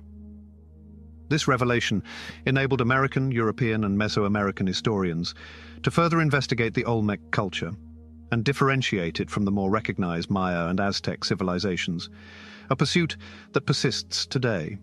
Additionally, findings from El Manat, a sacrificial bog, suggest the existence of the Olmec culture predates previous estimations. Numerous Olmec artifacts, including the jade Kunz axe, an axe-shaped object featuring 11 jade heads believed to have had a ritualistic rather than utilitarian function, were unearthed over a few decades and classified as components of the Olmec tradition. In the 1920s, anthropologists Franz Blom and Oliver Lafarge commenced their investigations in the Tuxtla Mountains at La Venta and San Martin, coinciding with the rediscovery of San Martin Pajapan Monument 1, initially identified by Ismael Loya in 1897. The basalt sculpture atop the San Martin Pajapan volcano, likely originating from the early formative period, stands at 5 feet 6 inches and portrays a crouching young Olmec lord grasping a large ceremonial bar in each hand. By dating the remains, researchers hypothesize that the mountaintop and the monument may have functioned as a sacred site for over 2,000 years. These artifacts were unearthed at that period. Nevertheless, some archaeologists contended that the Olmec were contemporaneous with them rather than predecessors. Blom and Lafarge deduced that the Maya had impacted Olmec culture to elucidate their discoveries. The initial excavations of Olmec sites were undertaken by Smithsonian archaeologist Matthew Stirling, 1896 to 1975, and Mexican painter and ethnographer Miguel Covarrubias, 1904 to 1957, during the 1930s and 1940s. Stirling posited that the Olmec civilization thrived centuries before other recognized Mesoamerican cultures. However, this claim was contested by contemporary archaeologists, including Eric S. Thompson, 1898 to 1975, and Sylvanus Morley, 1883 to 1948, who challenged the dating of the findings. Most scholars agreed on the chronological debate at the Tuxtla Gutierrez Conference 1942. Renowned Mexican archaeologist Alfonso Caso, 1896 to 1970, persuaded attendees that the Olmecs were predecessors to other prominent Mesoamerican societies and profoundly influenced them. Despite advancements in carbon dating techniques, numerous scholars remain skeptical regarding the Olmec as the proto-Mesoamerican culture. Numerous individuals frequently attribute the identification of the Olmec civilization to Matthew Stirling, the Smithsonian archaeologist. However, contemporary comprehension of the Olmec is largely derived from the contributions of Mayan scholar Michael Coe, who conducted research at two pivotal Olmec sites, San Lorenzo Tenochtitlan and La Venta. His profound expertise in Mesoamerican and Mayan cultures offered a crucial context for prior research. San Lorenzo Tenochtitlan. Matthew Stirling conducted significant excavations of the Olmec heartland at San Lorenzo Tenochtitlan in 1946 and 1970, following a cursory survey in 1938. He named San Lorenzo Tenochtitlan in 1955 and oversaw 4 excavations at the site. Michael Coe found that San Lorenzo was inhabited soon after 1500 BC when he visited the site after Stirling. As part of the larger socio-cultural picture, we can see that the beginnings of public works and architecture appeared within the 1st century of settlement. According to Coe, the introduction of earthworks at San Lorenzo wasn't unique to Mesoamerica, but reflected a trend in ancient Mexico, where tiny villages coalesced to form large labor forces to construct communal structures. In the next few centuries, Coe says, by 1150 BC, the Olmec art style had been used to complement the public architecture, identifying the Olmec cultural features. Their jaguar iconography may have depicted a god as a hybrid human-feline creature. Lastly, scholars believed that the colossal basalt stone heads at San Lorenzo and other Olmec sites represented or paid tribute to early leaders. Additionally, Coe suggested that San Lorenzo was created because of the potential for farming in the tropical environment, which could be used quickly and didn't require much work. These rich lands, which would have offered particular family groups or individual control, might have been symbolized and solidified by constructing relatively large-scale buildings and sculptures. La Venta. In 1940, Matthew Stirling and Philip Drucker commenced an extensive excavation of the Olmec site at La Venta, financed by the National Geographic Society and the Smithsonian Institution. In 1943, Stirling and Drucker collaborated with archaeologist Waldo Rudolph Weddell, leading to Stirling's publication of several papers and Drucker's authorship of a 2-volume monograph in 1952. The National Geographic Society financed Drucker's excavation in 1955. The excavation of La Venta revealed that the mounds, platforms, complexes, and monumental objects were organized into 4 distinct locations. Mesoamericanist Rebecca Gonzalez Lauch identifies these complexes as A, B, C, and E. La Venta exemplifies the interplay between architecture and sculpture as one of the earliest instances of large-scale ideological expression. The construction of Complex A is estimated to have transpired over 4 centuries, approximately between 1000 BC and the early BC. 3 rectangular mosaic pavements comprising up to 485 serpentine blocks were discovered in Complex A. In contrast to Tres Zapotes, Laguna de los Cerros has undergone minimal excavation. It was briefly examined by Alfonso Medellin Zenil in 1960 and Dr. Ann Cyphers in the late 1990s and early 2000s. Nonetheless, surveys and fieldwork have yielded significant insights into the chronological events at this once prosperous Olmec site. Circa 1200 BC, Laguna de los Cerros likely emerged as one of the 4 primary Olmec centers. It grew into a regional center, whose main jobs were to monitor the huge Olmec structures at the nearby Llano del Jacaro site and manage the basalt resources nearby. In contrast to the other 3 principal Olmec sites, Laguna de los Cerros has not produced any huge heads. However, the researchers have still found more than 20 more formative period monuments, including pottery artifacts, basalt stone, and other materials that have helped them establish a timeline, monumental sculptures. The Olmec culture is primarily recognized for its monumental basalt-helmeted heads scattered throughout its heartland. Due to the absence of pre-Columbian texts documenting their history or significance, these remarkable structures have incited considerable scholarly conjecture and discourse. One theory posited that the heads depicted ancient Olmec ball players, symbolizing the helmeted athletes linked to a game thought to have originated with the Olmecs. People generally perceive them as likenesses of early rulers or heroes. The 17 colossal heads discovered, ranging from approximately 6 feet tall at Tres Zapotes to about 12 feet tall at Rancho La Cobata, vary in height and weight from 25 to 55 tons. These monumental heads may have been adorned as ball players or in ceremonial garb unknown to contemporary scholars.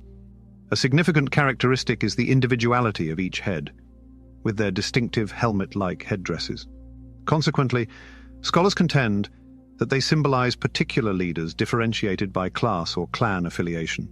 Notably, individual volcanic basalt blocks, usually located miles away in the Tuxtlas Mountains, are used as the monumental heads carving material. Chemical analysis indicates that the Tres Zapotes heads were sculpted from diverse basalts sourced from the summit of Cerro El Vigía, at the western extremity of the Tuxtlas.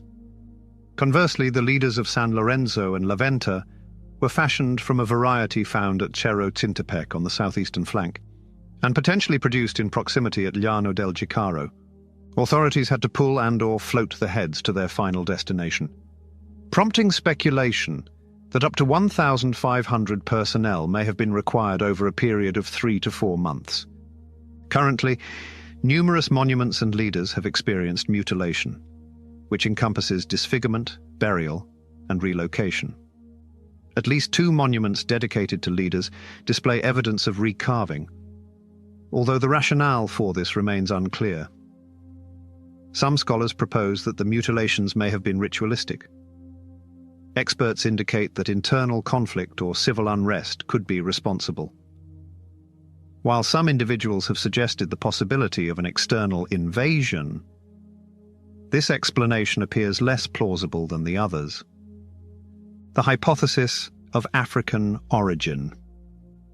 Certain researchers assert that the monumental Olmec skull's flat-faced, thick-lipped characteristics resemble those of Africans more than Mesoamericans, suggesting an African migration across the Atlantic.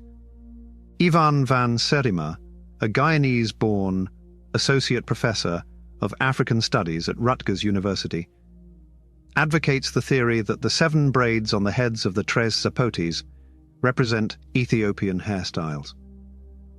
Conversely, most Mesoamericanists dismiss the notion of pre-Columbian contact with Africa, attributing these characteristics to the inherent properties of basalt materials and noting the limited spaces available on basalt boulders.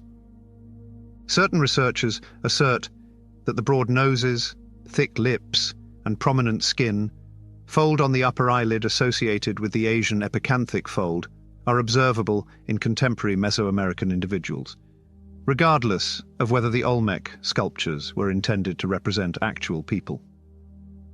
Miguel Covarrubias illustrated this contention in the 1940s by comparing modern Mexicans with photographs of Olmec art. The esteemed American archaeologist and pre-Columbian Mesoamericanist Richard Deal also expressed his views in the Olmecs. America's first civilization, asserting, "There can be no doubt that the heads depict the American Indian physical type still seen today in the streets of Soteapan, Acayucan, and other towns in the Mesoamerican region. Jade masks. Numerous jade masks, intricately carved to resemble human faces, have captivated and incited debate among Olmec scholars. The contention arises from the absence of these masks in archaeologically controlled Olmec sites, with their discovery limited to other cultures, including one purposefully placed in the ceremonial district of Aztec Tenochtitlan. This mask, interred approximately 2,000 years ago, is estimated to date back to around 500 BC, implying that such displays were either highly esteemed or potentially feared.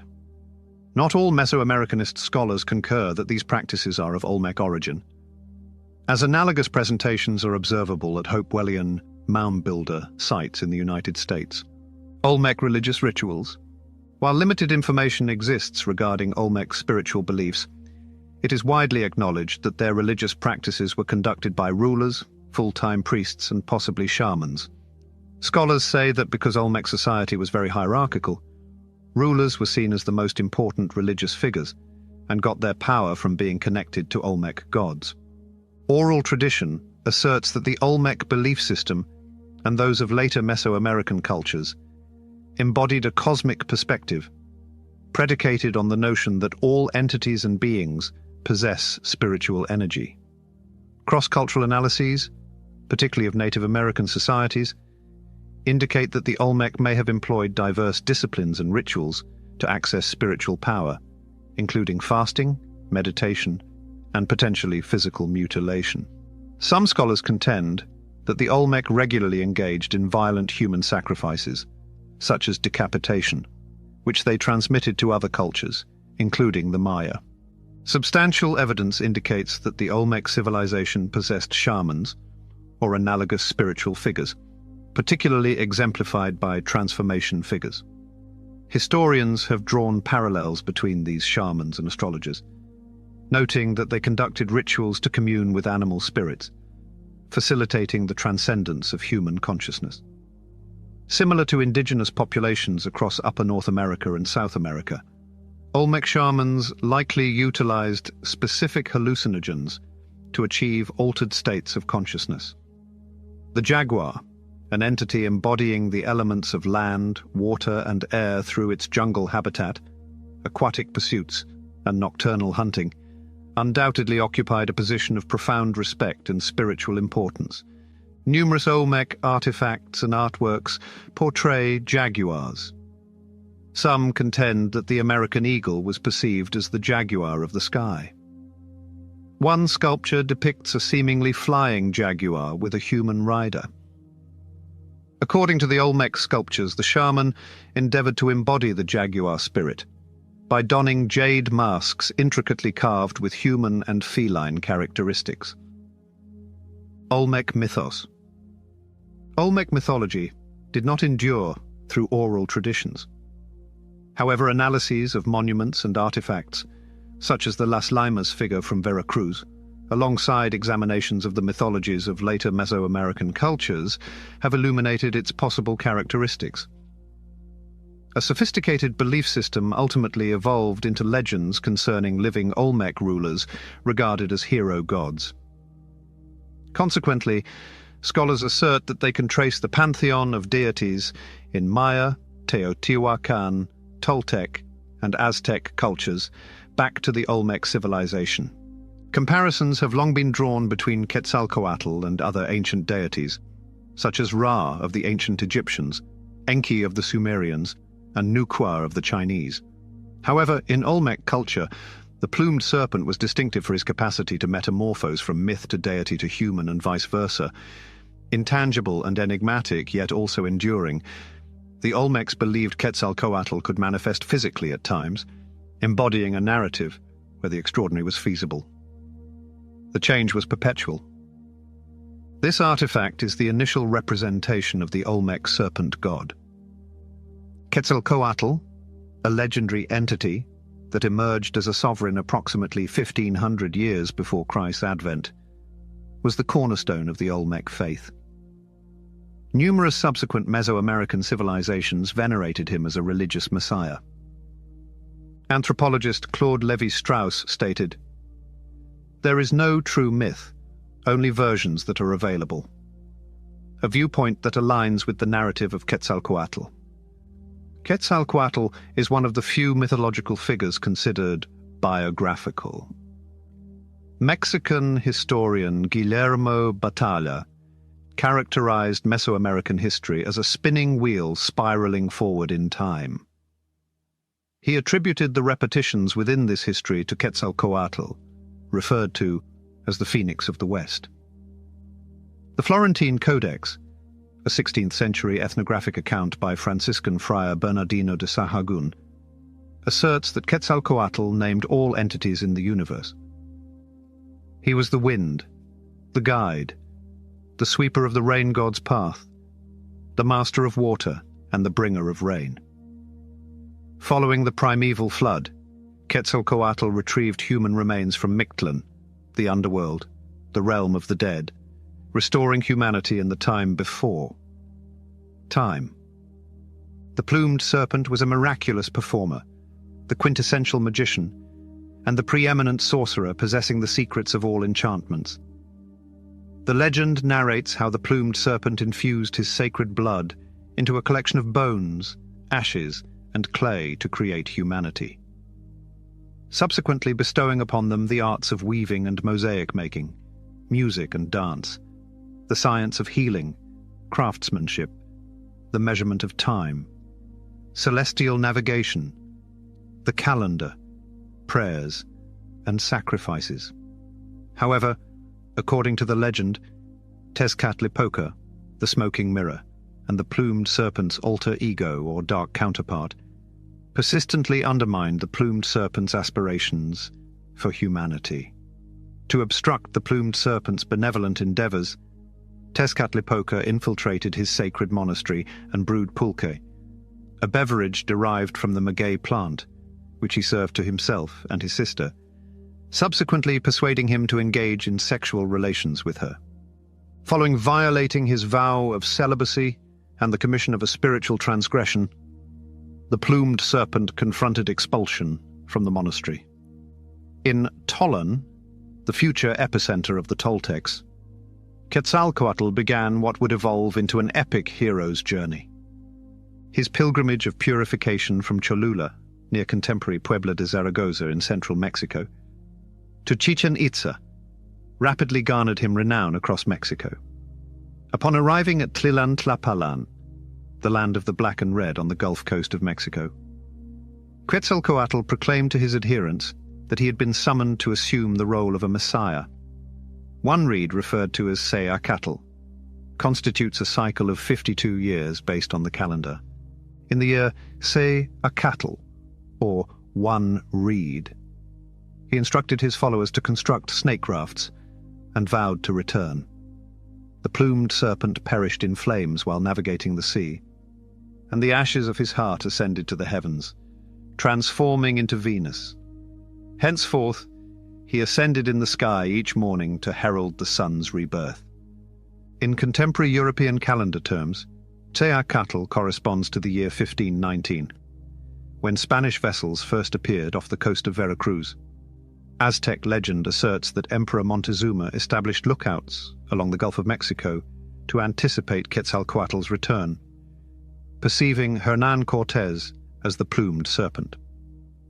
The Aztecs received Cortés warmly, presenting him with substantial gold, yet they succumbed to the Spanish within 2 years. Despite enduring oral traditions, Scholars now contend that the interactions between the Aztecs and the Spanish were considerably more complex and influenced by geopolitical and secular factors. The Mesoamerican ball game. The ball game is arguably the most speculative aspect of Mesoamerican culture. This game is believed to have been a crucial cultural element in Mesoamerica as early as 1600 BC, potentially serving diverse recreational and religious functions. Many scholars posit that the Olmec were its likely originators. Despite comprehensive accounts in academic literature, the specifics of gameplay and its societal significance remain unknown. Several Mesoamerican communities continue to engage in Ulamar, a game thought to have evolved from the original ball game. Academics contend that the game held varying degrees of significance across different cultures, influenced by the complexity of the Maya, Toltec, Aztec, and other regional societies. In certain cultures, particularly the Maya, the game may have functioned as a death sport entailing human sacrifice, whereas in others, it could have merely served as a recreational pastime for children or women. El Manat, an Olmec sacrificial bog located approximately 6 miles from San Lorenzo, Tenochtitlan, contains around a dozen ancient rubber balls. Archaeological remains and Mayan artifacts provide substantial evidence regarding the Olmec's invention and gameplay of the ball game. Teams of 2 to 7 players struck a rubber ball with their bodies, excluding using hands or feet, with the hips being the most effective means of contact. The objective was to pass the ball through a vertical circular ring affixed to the long wall of the court. Courts varied in size, and players wore protective gear to mitigate the impact of the heavy ball, which measured 4 to 12 inches in diameter and weighed up to 7 pounds. The English capital letter I shaped many enclosures. Furthermore, the dimensions of ball courts exhibited great variation, ranging from negligible to monumental stadium configurations. Balls rebounded off walls, flanking both sides of the elongated, tight corridors. All societal strata among the Mayans participated in the ball game, ranging from informal matches to sacrificial contests among the elite.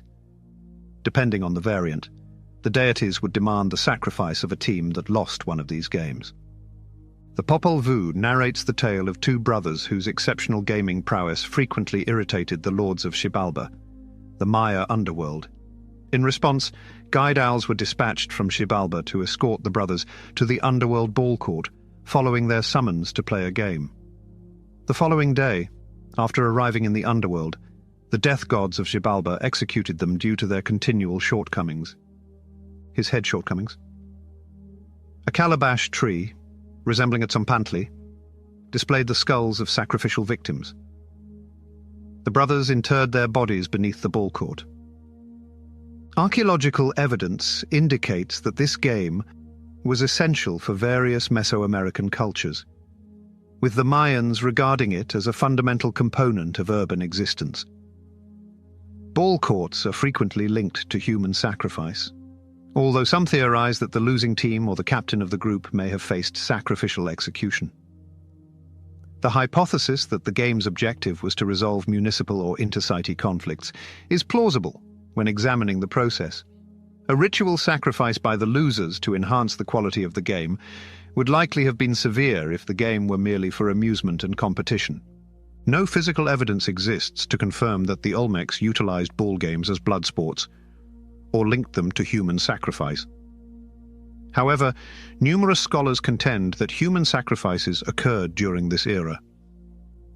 Additionally, evidence of ritual animal killings has been discovered within Olmec society, and subsequent Mesoamerican ball court panels depicted human sacrifices.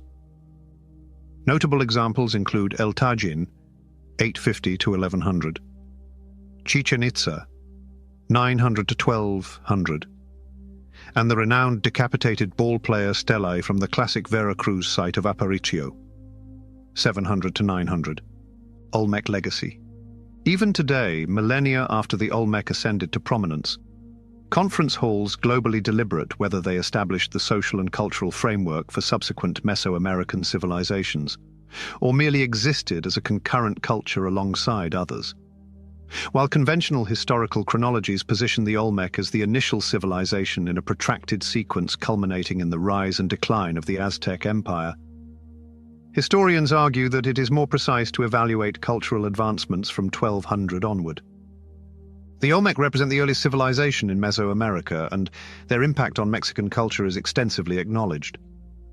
The BC to AD era is viewed as a continuous and intricate system characterized by considerable cultural variation throughout the region.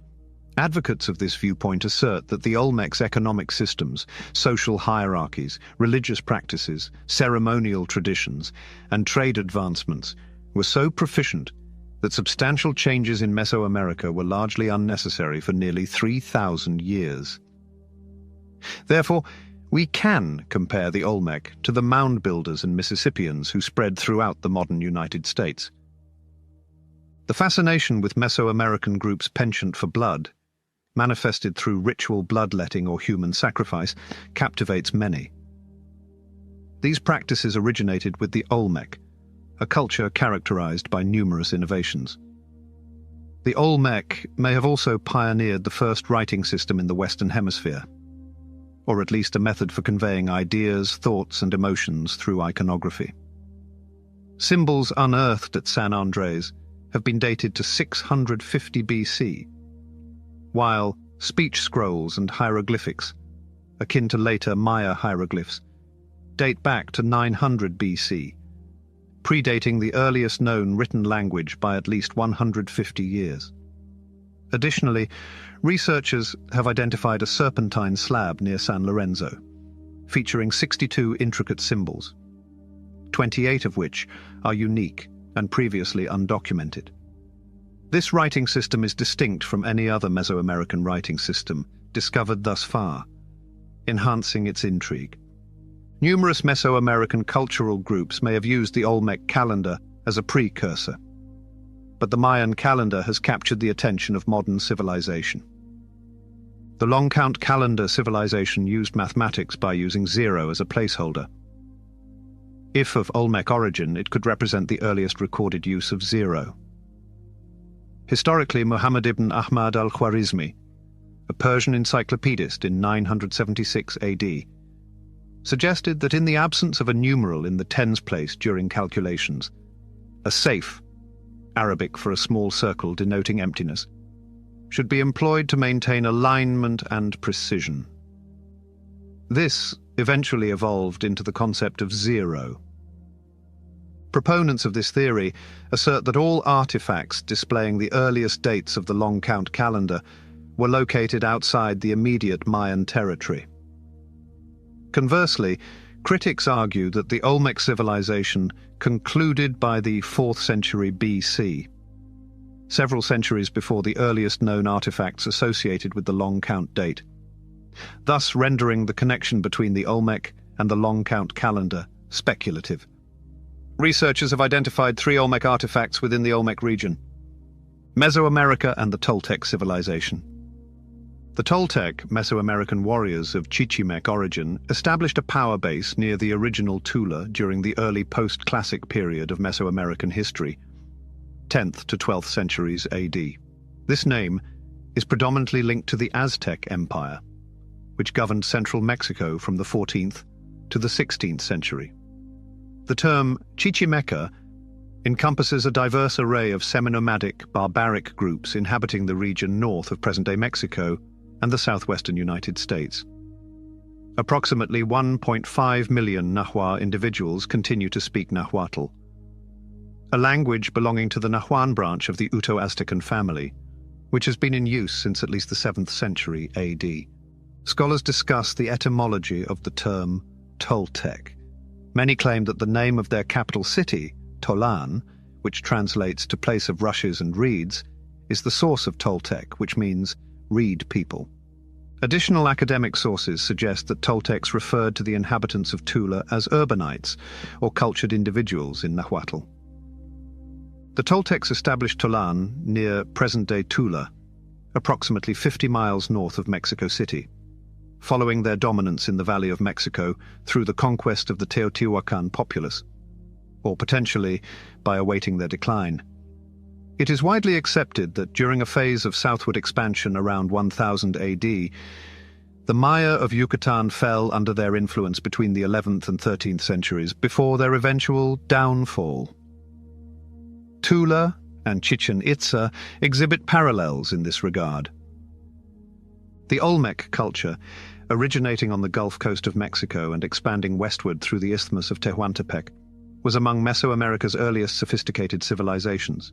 Its ceramics show a system of social stratification, the rise of chiefdoms with large ceremonial centers, and a web of trade routes that made it easier to exchange jade, obsidian, cinnabar, hematite, and cacao.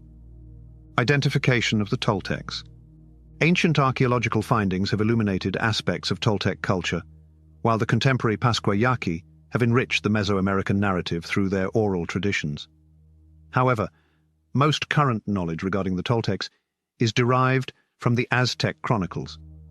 In their pursuit to differentiate authentic history from embellishments aimed at glorifying Aztec dominance, leading Mesoamerican scholars have meticulously analyzed these oral and written records for decades. Scholars have categorized it as an Aztec innovation for centuries, emphasizing its notable lineage. Contemporary researchers recognize the Toltecs through three interrelated groups. The Teotihuacanos, who thrived as a civilization for approximately 750 years before the Toltecs seized their capital city of Teotihuacan and established Tolan on its remnants. Aztecs, who established their capital city of Tenochtitlan by emulating the Toltecs.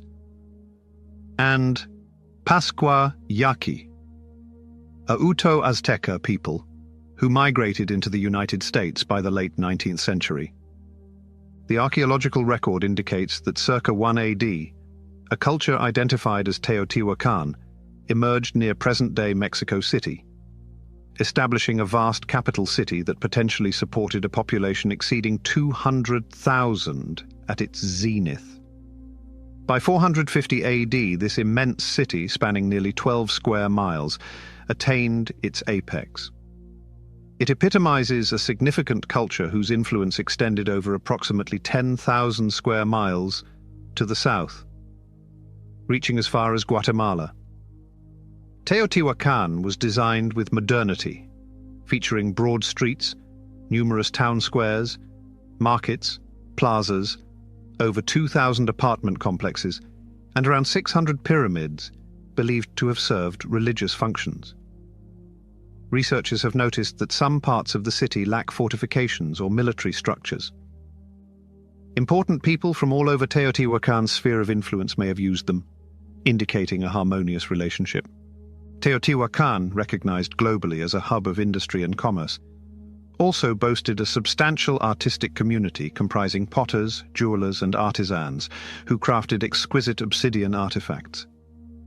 Nevertheless, following approximately 650 years of prosperity, the city experienced a significant decline as northern invaders conquered and obliterated the elite's palaces, temples, and residences. Scholars continue to debate whether these invaders were the Toltecs, or if the Toltecs ascended to prominence after the disintegration of Teotihuacan. The remains of Teotihuacan.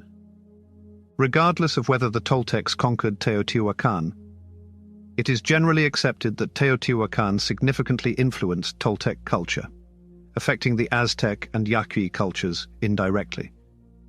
Contemporary scholars dispute the degree and intensity of Teotihuacan's influence. Some assert that they retained military supremacy, while others contend that they assimilated external characteristics as part of their cultural practices. Nonetheless, it is widely acknowledged that Teotihuacan profoundly affected the late pre-classic and classic Maya periods, 250 to 900 BC, 100 AD, and 250 to 900 AH, 250 to 900. Inscriptions from the high 250 to 900 IC period show that the Maya interacted with Teotihuacan conquerors at Tikal and Piten. This was probably done by taking over several Maya centers, including Tikal. The Mexica, the proto-group of the Aztecs, are believed to have originated in Aztlan, typically thought to be situated north of Mexico's valley according to Aztec oral and written traditions.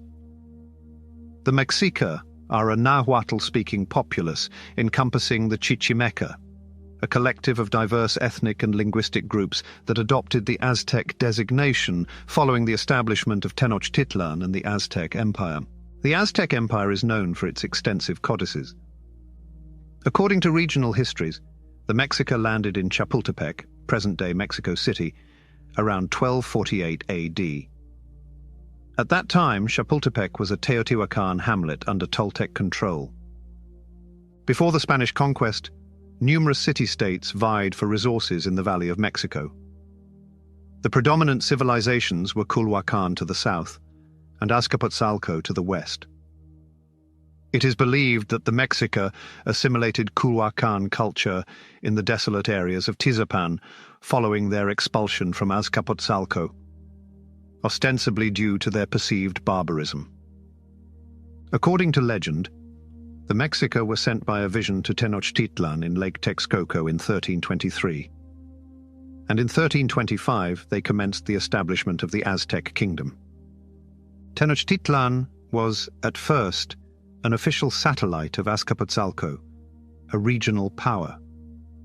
Tenochtitlan, Texcoco, and Tlacopan formed the so-called Triple Alliance during a regional power play that led to the defeat of Azcapotzalco in 1428. The alliance dominated the Valley of Mexico for the next century, gradually expanding to the Gulf of Mexico and the Pacific Ocean. Tenochtitlan slowly gained authority in the alliance during this period, and therefore, the Aztecs became the dominant civilization. Even though the Aztecs were still part of the Triple Alliance, they established a political hegemony far beyond the Valley of Mexico, supplanting local customs with their complex mythological, religious, and architectural traditions, and becoming imperial rulers. During the Aztecs' rise to power, they claimed descent from the Toltecs and, in some cases, defeated them in early battles. As part of this claim, they claimed they had incorporated sacred Toltec lands into their own, and usurped the Toltec society and religion. They fabricated or exaggerated Toltec accomplishments to bolster their regional cultural standing. Upon Hernán Cortés's arrival with a contingent of Spaniards and a substantial assembly of Nahuatl-speaking indigenous allies to the Aztec Empire at its zenith, Moctezuma, referred to as Montezuma, received the Spaniards. The Aztecs, Montezuma. Following the defeat of Montezuma's Triple Alliance, Cortés invaded Tenochtitlan and instituted Spanish dominion in Mexico. A smallpox epidemic in 1520, followed by another in 1576, precipitated a decline of over 80% in the indigenous population of the Valley of Mexico over approximately 6 decades, despite Tenochtitlan remaining relatively unscathed. We discovered Templo Mayor, a principal temple in Tenochtitlan, as a testament to Aztec culture, history, and by extension, that of the Toltecs. Additionally, there is documentation on bark paper codices, known as the Aztec Chronicles, composed by the Aztecs before the Spanish conquest. Primary sources are informed by first-hand narratives from Cortés and Bernal Díaz del Castillo, soldiers serving Spain, and 16th and 17th century accounts from Spanish clergy and literate Aztecs. The Florentine Codex, assembled by the Franciscan monk Bernardino de Sahagún through communications with Aztec informants, is arguably the most renowned and credible account. Annals of the Aztecs. Before the widespread perception of the Aztec chronicles as mythological, researchers scrutinized them. The Aztecs regarded the Toltecs as a fabrication, asserting they were descendants of a notable lineage. Although it's indisputable that the Aztec narrative encompasses significant mythological elements, scholars are divided on whether the chronicles depict genuine occurrences or mere illusions. Many scholars say that the stories are more than just romanticized versions of events. They say that strict comparative methodology can distinguish between fact and fiction. Mesoamerican scholars Francisco Clavigero, Manuel Orozco, Iberra, and Charles-Étienne Brasseur de Bourbourg, contended that the Aztec chronicles provided historical accounts of a pan-Mesoamerican empire centered in Tula during the 19th century. Archaeologist Daniel Garrison Brinton's perspective faced immediate criticism. He posited that during the post-classic period, the Toltecs were among several Nahuatl-speaking city-states that held minimal importance in Mesoamerican history. He stated that the Aztecs perceived the Toltecs as like themselves, due to the tendency to romanticize the good old days, and the conflation of Tolan with the narrative of the conflict between Quetzalcoatl and Tezcatlipoca. French archaeologist Claude-Joseph Désiré Charnay later refuted Brinton's dismissive comments. He researched the Toltec site of Tula and the Maya site of Chichen Itza in Yucatan and observed remarkable architectural similarities. Consequently, he posited that Kukulkan's Toltec military had forcibly taken control of Chichen Itza. Scholars have linked the Toltec civilization to the late Classic period, 700 to 900, the early post-Classic period, 900 to 1000, and the post-Classic Maya cultures of Chichen Itza, Mayapan, and the Guatemalan highlands, with discussions persisting into the 20th century. Some academics refer to this era as Mexicanized or Toltecized. Notable anthropologists and historians specializing in Nahuatl thought and literature such as Miguel León Portilla, Nigel Davies, and H.B. Nicholson contend that the Toltecs were a distinct cultural group associated with the archaeological site of Tula, believed to be the capital city of the Toltecs, Tolan, as depicted in Aztec mythology. Esteemed archaeologist Laurette Séjourné posits that the original Tolan was likely Teotihuacan. The historicist perspective posits that from the 10th to the 12th centuries, much of present-day central Mexico was under the dominion of the Toltec Empire, though there is some contention regarding this classification. The zenith of Tolan and Toltec influence was relatively brief, approximately from 900 to 1100, while the city of Tolan itself encompassed 9 square miles. Robert Cobian asserts that Tolan exhibited a complex socio-economic structure with highly developed social, economic, and political institutions, and a population numbering in the tens of thousands. In the 20th century, Aztec scholars like Henry B. Nicholson and Nigel Davies endeavored to extract historical information from the Aztec chronicles by analyzing various accounts of Toltec rulers. Conversely, some contended that the narratives were overly intricate in identifying between reality and myth. Aztec historians Michel Graulich and Susan D. Gillespie assert that certain chronicles elements embody the Aztecs' perception of cyclical time, as events recur at the commencement and conclusion of cycles. See Acatl Topiltzin, a formidable warrior credited with establishing the Toltec dynasty, and Human, a frail and self-doubting elder who witnessed the decline of Toltec prominence and faced exile in disgrace, are 2 Toltec chieftains, frequently associated with Quetzalcoatl. Graulich and Gillespie assert that the Aztec cyclical perspective was employed to interpret the historical narrative, rendering it impossible to distinguish between the actual Se Acatl Topiltzin and the deity Quetzalcoatl. Subsequently, Graulich accepted that the chronicles contain only a limited number of rulers' names and some of their conquests. Conversely, certain Mesoamerican scholars contest the Aztec assertions, as both the Quiché and Itza Maya of the Guatemala highlands assert Toltec lineage and a ruling dynasty established by Quetzalcoatl. This population encompassed individuals who did not communicate in Nahuatl and exhibited notable racial diversity. Linguists have also raised doubts about the idea that Tolan was the capital of the Toltec Empire, as suggested by Aztec stories. Instead, they say that the word Toltec could have meant anyone who lived in Tolan during that time. Additional archaeological. Archaeological evidence is also needed to distinguish between the Toltecs and the Aztecs versions of history regarding the people who lived in Tolan and their history and social structure. Chronicle of the Toltecs. Anthropological evidence indicates that Mesoamerican civilization commenced circa 2700 to 1700 BC, when semi-nomadic indigenous groups transitioned to agrarian communities. The Olmec culture arose in the lowlands of Veracruz and Tabasco, on the Gulf Coast of Mexico, shortly after this settlement period. For approximately 3,000 years, the Olmec cultivated a cultural framework that became one of the most enduring societies recorded in civilization's history. Civilization history. Enough corn, squash, and other plant foods were available to sustain a substantial workforce, enabling them to construct monumental structures and ceremonial centers.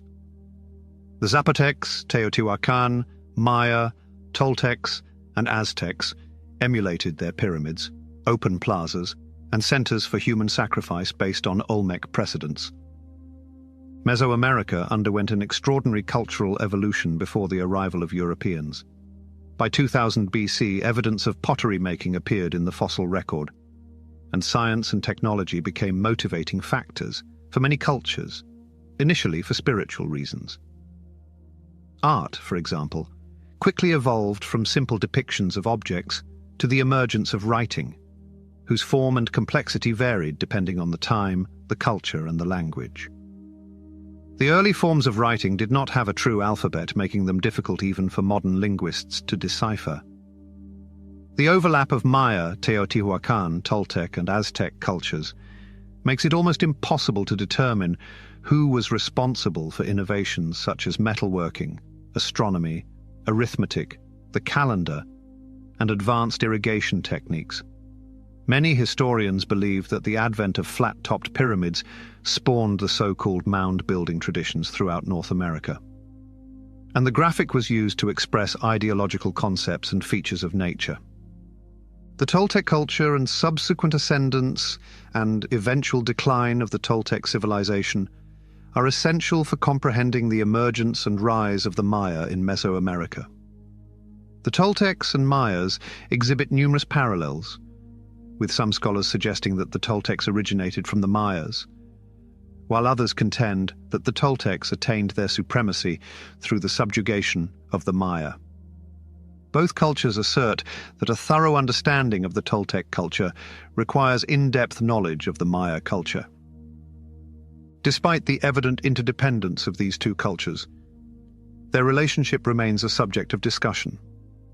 Numerous indications imply that the Maya civilization of central Mexico attained its zenith by the early 8th century, coinciding with the terminal decline of Teotihuacan. Nevertheless, most towns in this region experienced a decline, followed by collapse and abandonment within a century and a half. The inhabitants faced unprecedented adversities during the terminal Classic period, 800 to 925. The Maya populace underwent turmoil and newfound stability during this era, as the southern ruling class diminished, while a novel political order emerged in the north. Despite these challenges, the Maya maintained significant influence over Mexico's Gulf Coast and Central Highlands, with Chichen Itza and Puuc in the northern area thriving. Consequently, southern cities deteriorated while northern cities prospered, prompting millions of Maya to relocate to central Mexico, the former domain of Teotihuacan. Ultimately, the two cultures amalgamated, leading to the Toltecs' emergence of a distinct culture and rise to prominence. Mesoamerica encompasses the region between the desert north of the Valley of Mexico, Guatemala, Honduras, and western Nicaragua and Costa Rica, including Belize and El Salvador.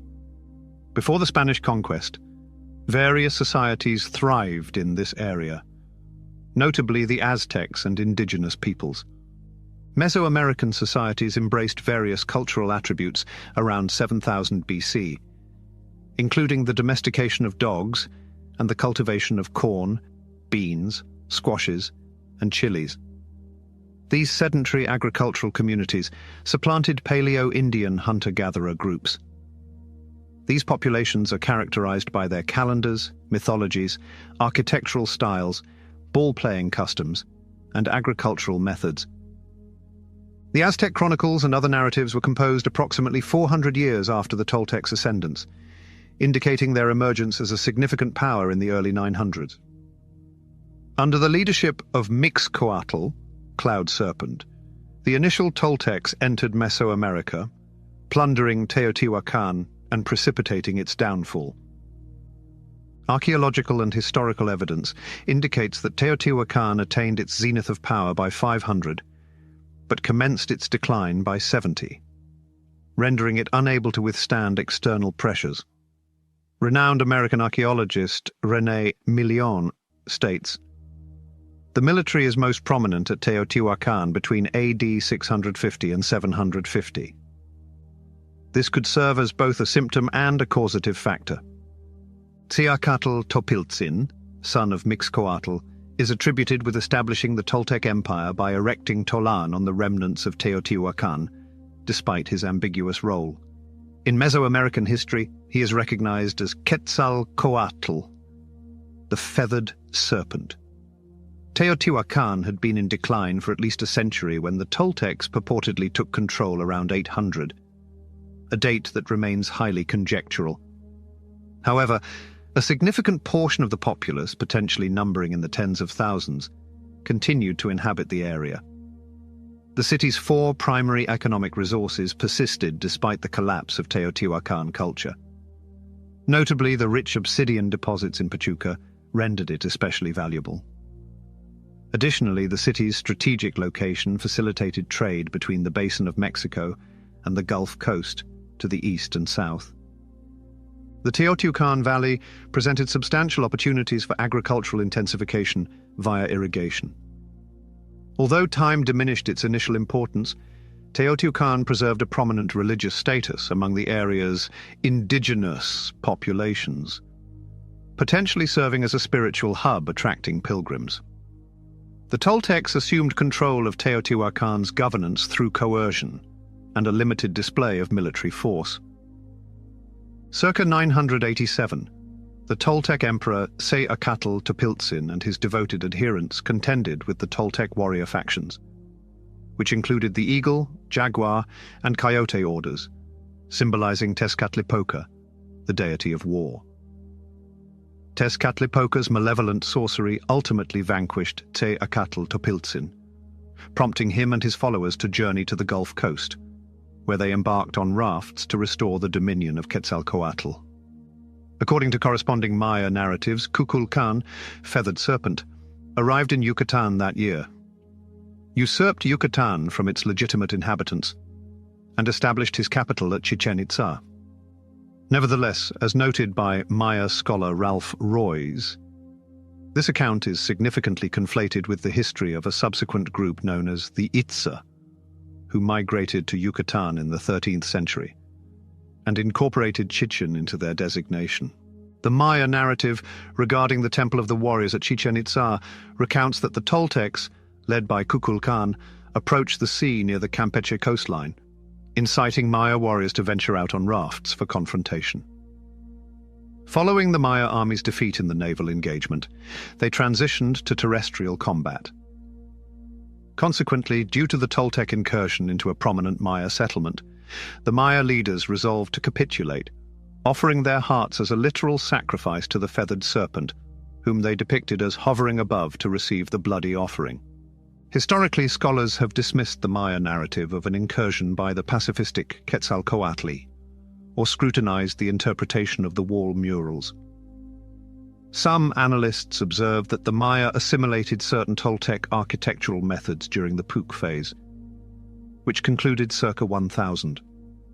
Numerous Maya edifices feature Toltec colonnades, including low masonry banquettes adorned with representations of Toltec warriors and feathered serpents, as these columns served as substitutes for room dividers, reflecting a Toltec approach to optimizing spatial utility.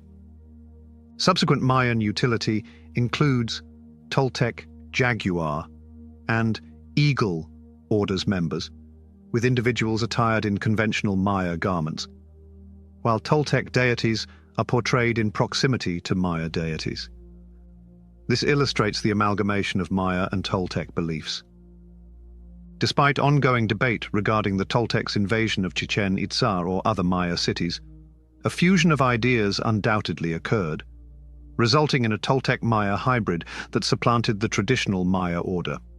The Castillo, a monumental four-sided temple pyramid at Chichen Itza dedicated to the Kukulkan, feathered serpent cult, exemplifies this transformation. El Castillo, at Chichen Itza, is reputed to have a serpent effect, when sunlight produces the illusion of serpents during specific periods. The Toltecs and Mayas are thought to have a common ancestry. Nevertheless, the Temple of Warriors at Chichen Itza is an embellished imitation of the pyramid at Tolán. This structure symbolizes Toltec supremacy in Yucatan, and Shakmul figurines are commonly located at Mesoamerican and Maya monuments.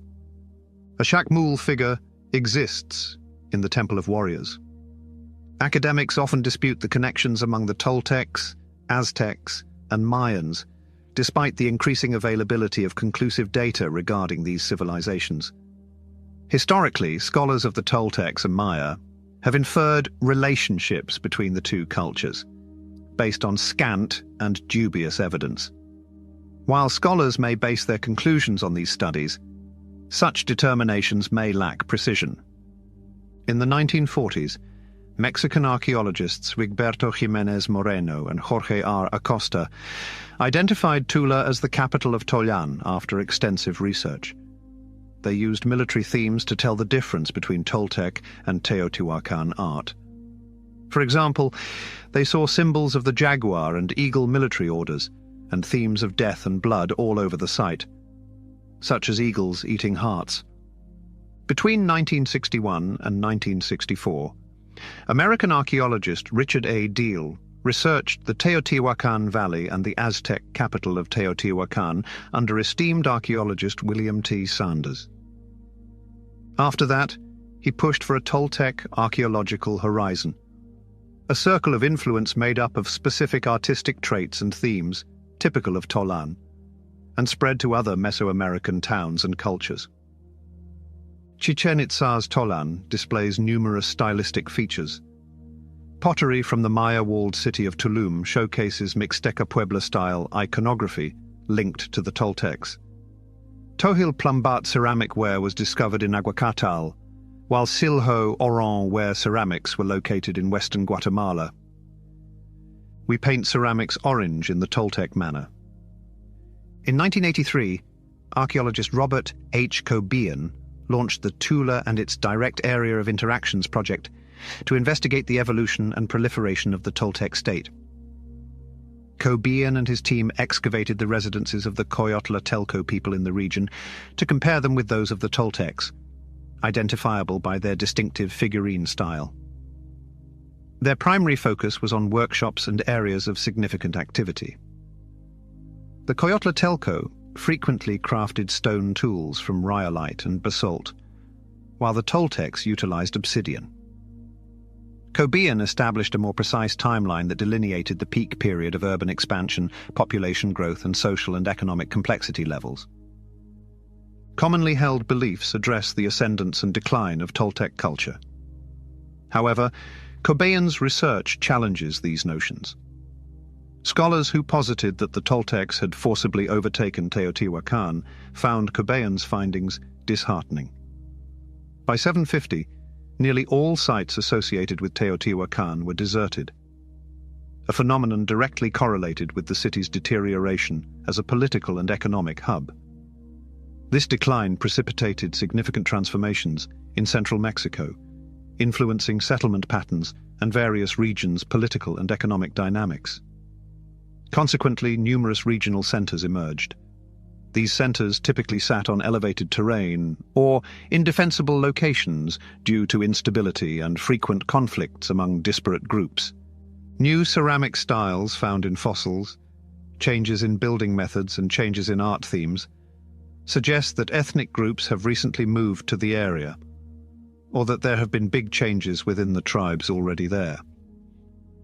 The concluding inquiry Cobian examined was the classification of Tolan as a state. From a sociological perspective, a society qualifies as a state when stratified into classes and administered by a central authority regulating resource production, distribution, and consumption. Additional characteristics of a state encompass territoriality. This sophisticated religious system disseminates concepts that bolster political and economic dominance, alongside coercive mechanisms, such as the military or police, deemed essential for societal cohesion. Cobian posits that the influence of the Tolanic Empire did not encompass these attributes. It is posited that Tula's economic and political authority did not extend significantly beyond its immediate vicinity. Tula is situated outside the Basin of Mexico, near the state's core. The Coyotl-Telco culture migrated to Tula following the decline of Teotihuacan. Although Coyotl-Telco settlements existed, they did not constitute a state. This scenario does not involve a singular substantial payment governing the settlement region. Socially and economically, these settlements exhibit complexity, but lack established classes and political institutions. In the 1960s, Richard Deal advocated for a Toltec archaeological horizon, linking the Toltecs with other Mesoamerican cultures. This prompted extensive discussion over the interactions between Tolan and Chichen Itza. Academics were polarized about whether the Toltecs forcibly annexed Chichen Itza, establishing Tolan as a colony, or if the two factions maintained a more informal yet collaborative relationship. In 2003, Michael, an archaeologist at Arizona State University, conducted the following research. Smith and Montiel analyzed Tolan's archaeological record alongside those of Teotihuacan and the Aztec city-state of Tenochtitlan, concluding that the city's influence on various cultures was negligible and likely does not warrant classification as an empire but rather as a kingdom. The remnants of a substantial obsidian factory at Tolan indicate vast trading networks. Nonetheless, its influence and supremacy were constrained. Their paper asserts, the hegemonic empires of ancient Mesoamerica pose challenges for archaeological study due to their limited material remnants compared to more territorially organized empires such as the Inca. Kingdoms can be discerned through three criteria: attributes of the capital city, settlement patterns, and residual materials. The evidence reflects various forms of political dominance over provinces and the extension of influence within a broader international framework. This model is applied to three central Mexican sites: Tenochtitlan, Teotihuacan, and Tula. Consequently, both Tenochtitlan and Teotihuacan were imperial powers, whereas Tula was not. Most historians agree that Toltec iconography represents political and spiritual notions, yet their spiritual beliefs remain mostly ambiguous. Most researchers also agree that Aztec history is subject to alteration, despite early Spanish clerics compiling anthropological accounts via Aztec interactions, illuminating the symbols on Toltec monuments. This undermines any comprehension of the Toltec faith. Spanish journal entries from the 16th century reveal that two deities occupied significant roles in the Toltec pantheon: Quetzalcoatl, the feathered serpent and morning star, and Tezcatlipoca, the god of war. The reverence of a feathered snake deity originated in Teotihuacan as early as the 1st century AD, and proliferated throughout Mesoamerica by the late classical period, approximately 600 to 900 AD. Numerous accounts associate Quetzalcoatl with Topiltzin, the mythical founder of Tolan and the Toltecs, after the Spanish conquest. Quetzalcoatl was a paramount deity in the Aztec pantheon, linked to the gods of wind, Venus, dawn, commerce, arts and crafts, and the pursuit of knowledge. He served as a symbol of sacred wisdom and scholarship, and the patron deity of the Aztec priesthood. Tezcatlipoca, characterized by yellow and black stripes on his visage, originates from the Olmec period, 1700 to 400 BC, and appears to have sustained prominence as a principal deity for both the Mayans and Aztecs, becoming linked with the nocturnal sky, night winds, hurricanes, the northern direction, obsidian, divination, jaguars, sorcery, beauty, and warfare. Cobian's examination of Tula and the remnants of Tolan had already determined that the Coyotlatelco significantly contributed to the deterioration of the Teotihuacan state and the ensuing emergence of the Toltecs. Nonetheless, their existence throughout many centuries implies that absent collaboration or influence, they would not have endured the upheaval of this age. Bean's discoveries, however, illuminate the Toltec state and its civilization.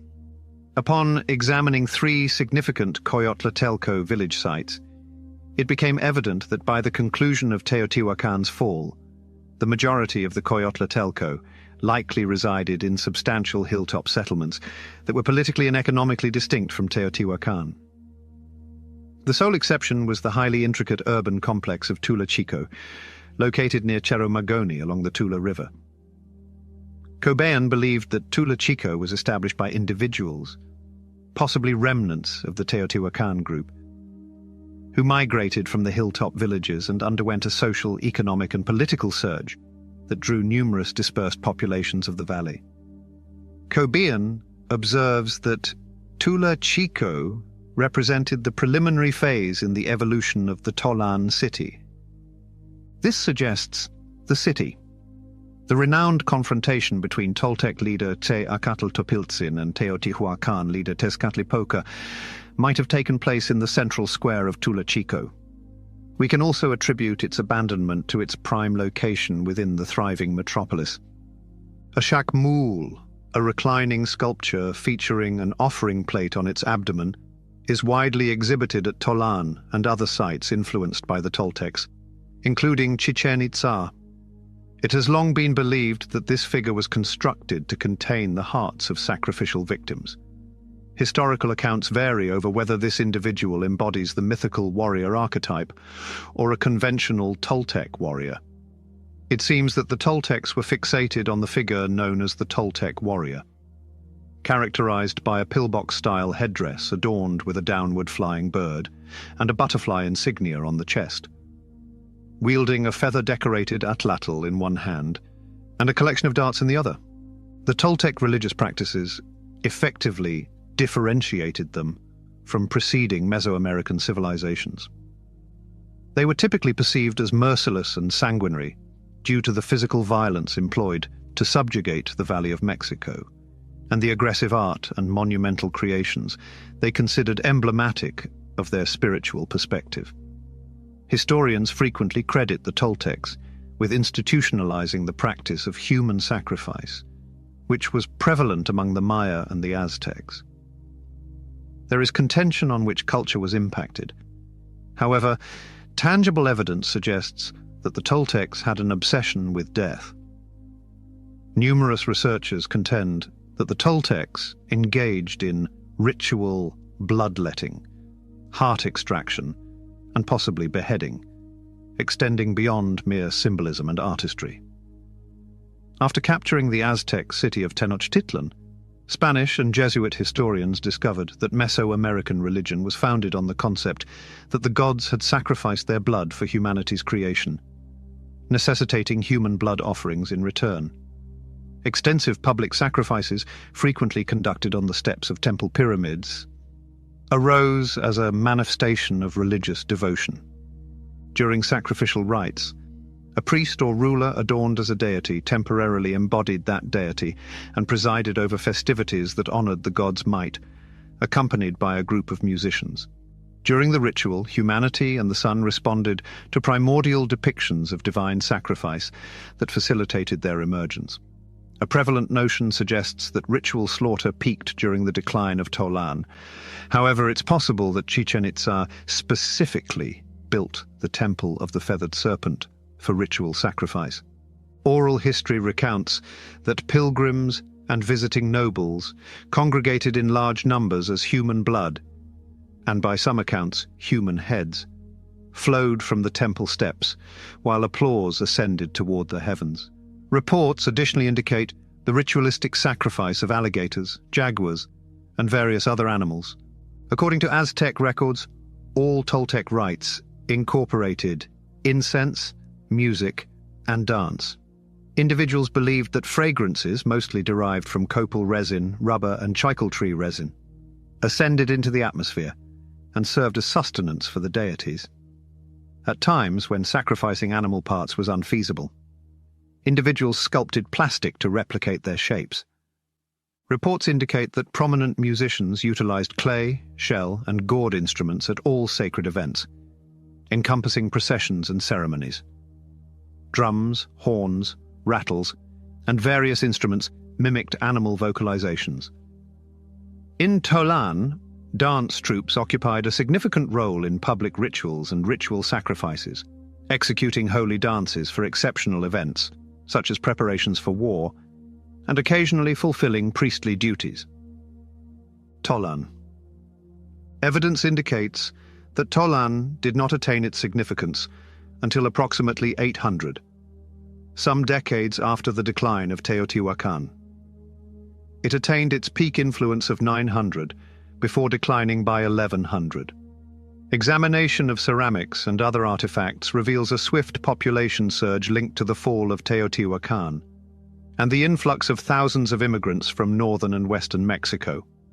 Physical evidence indicates that Tolan did not attain the dimensions of Teotihuacan, remaining under 9 square miles in area, which implies a maximum population of between 35,000 and 60,000.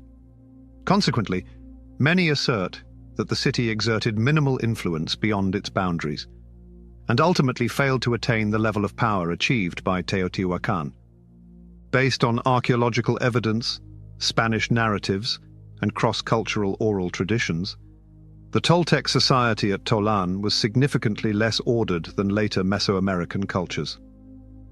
The configuration of Tolan was chaotic and indifferent, with residential zones grouped together without evident organization. The Acropolis zone, which houses the Temple of Quetzalcoatl, may be the exception to the perceived absence of planning. This region was encircled by courtyards, passageways, residences, and storage facilities. Still, the Toltecs are known for many architectural innovations, including huge porticos, unique serpent columns, huge Atlantean statues, sculpted stone support columns that look like scary men, human and animal standard bearers, and chakmul figures that are lying down. Artisans in Tolan manufactured a range of products, such as ceramics, obsidian implements, cotton fabrics, and stone bowls, indicating an economy partially reliant on commerce. Tolan was undoubtedly a prominent agricultural hub. Mesoamerican academics assert that Tolan maintained extensive connections throughout Mexico, including its northern and southern frontier regions. The ceramic types discovered in the city indicate trade throughout the region or regular visitors from remote Central American locations. The economic influence of Tolan stemmed chiefly from its access to obsidian, which was utilized in the production of ceramics, knives, handicrafts, and many ritual artifacts. They also claim exclusive rights to the green obsidian in Pachuca. Historically, it was widely believed that the Toltecs had subjugated Teotihuacan and were great combatants. Spain maintained this viewpoint for generations, depicting the Aztecs as a formidable warrior race descending from the Toltecs. Tolan and other Toltec centers are replete with mortality and martial iconography depictions, indicating military strength. They likely possessed a substantial army. However, the military's function within Toltec society remains mostly ambiguous. Contemporary research mostly refutes that the Toltecs maintained a substantial military force. This suggests that the military likely did not significantly influence the acquisition of sovereignty over Tolan or other regional territories where they might have wielded authority, The intermarriage of Zapotecs and Mixtecs with Toltecs likely influenced the ethnic composition of the adjacent populace. We regard Teotihuacan as a synthesis of Zapotec and Mixtec cultures, or at the very least influenced by their distinctive agricultural and irrigation methods. Evidence indicates that the Toltecs utilized Tolan as a base of operations to conduct raids on nearby indigenous populations in 900. The Chichimec people, of which the Aztecs were a part, are thought to have commenced their assaults on Tolan in the late 11th century, under the reign of Emperor Human. The connection between the Aztecs and the Chichimecs remains unclear. Chichimecs. Many researchers say that the Aztecs took over Tolan in the end. However, popular legend says Humac was a bad king whose selfishness caused the dialogues, messengers of the rain god on earth, to curse the Toltec people for 6 years.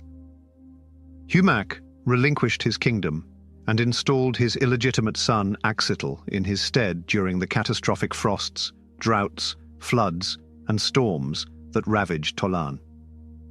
2 peripheral provinces dispatched forces commanded by Huetzin to apprehend Axitl, a nefarious individual much more reprehensible than his progenitor. Ultimately, the troops acquired Tolan's riches, but it became known that the Toltec populace was not deemed worthy of defense. Subsequently, the Chichimec invaded the Toltecs. Chichimec conquered the Toltec army and seized Tolan and other Toltec cities. Following the decline of Tolan, migrating Toltecs commenced their southerly movement from the capital into the Mexican basin, amalgamating with other factions from the north and west in pursuit of stability. Minor intertribal city-states emerged across the basin, vying for dominance and resources. Numerous organizations collaborated to administer the region. In the late 13th century, the prominent faction of the Mexica de Aztecs arrived to function as mercenaries for the significant city-state of Colhuacan. When the Mecolhuacan.d in about 1248, Chapultepec had already transitioned from a Teotihuacan village to a Toltec settlement. The Aztecs subjugated Tenochtitlan, established circa 1325, and included Tolan and other Toltec cities in their kingdom. Toltecs and magic.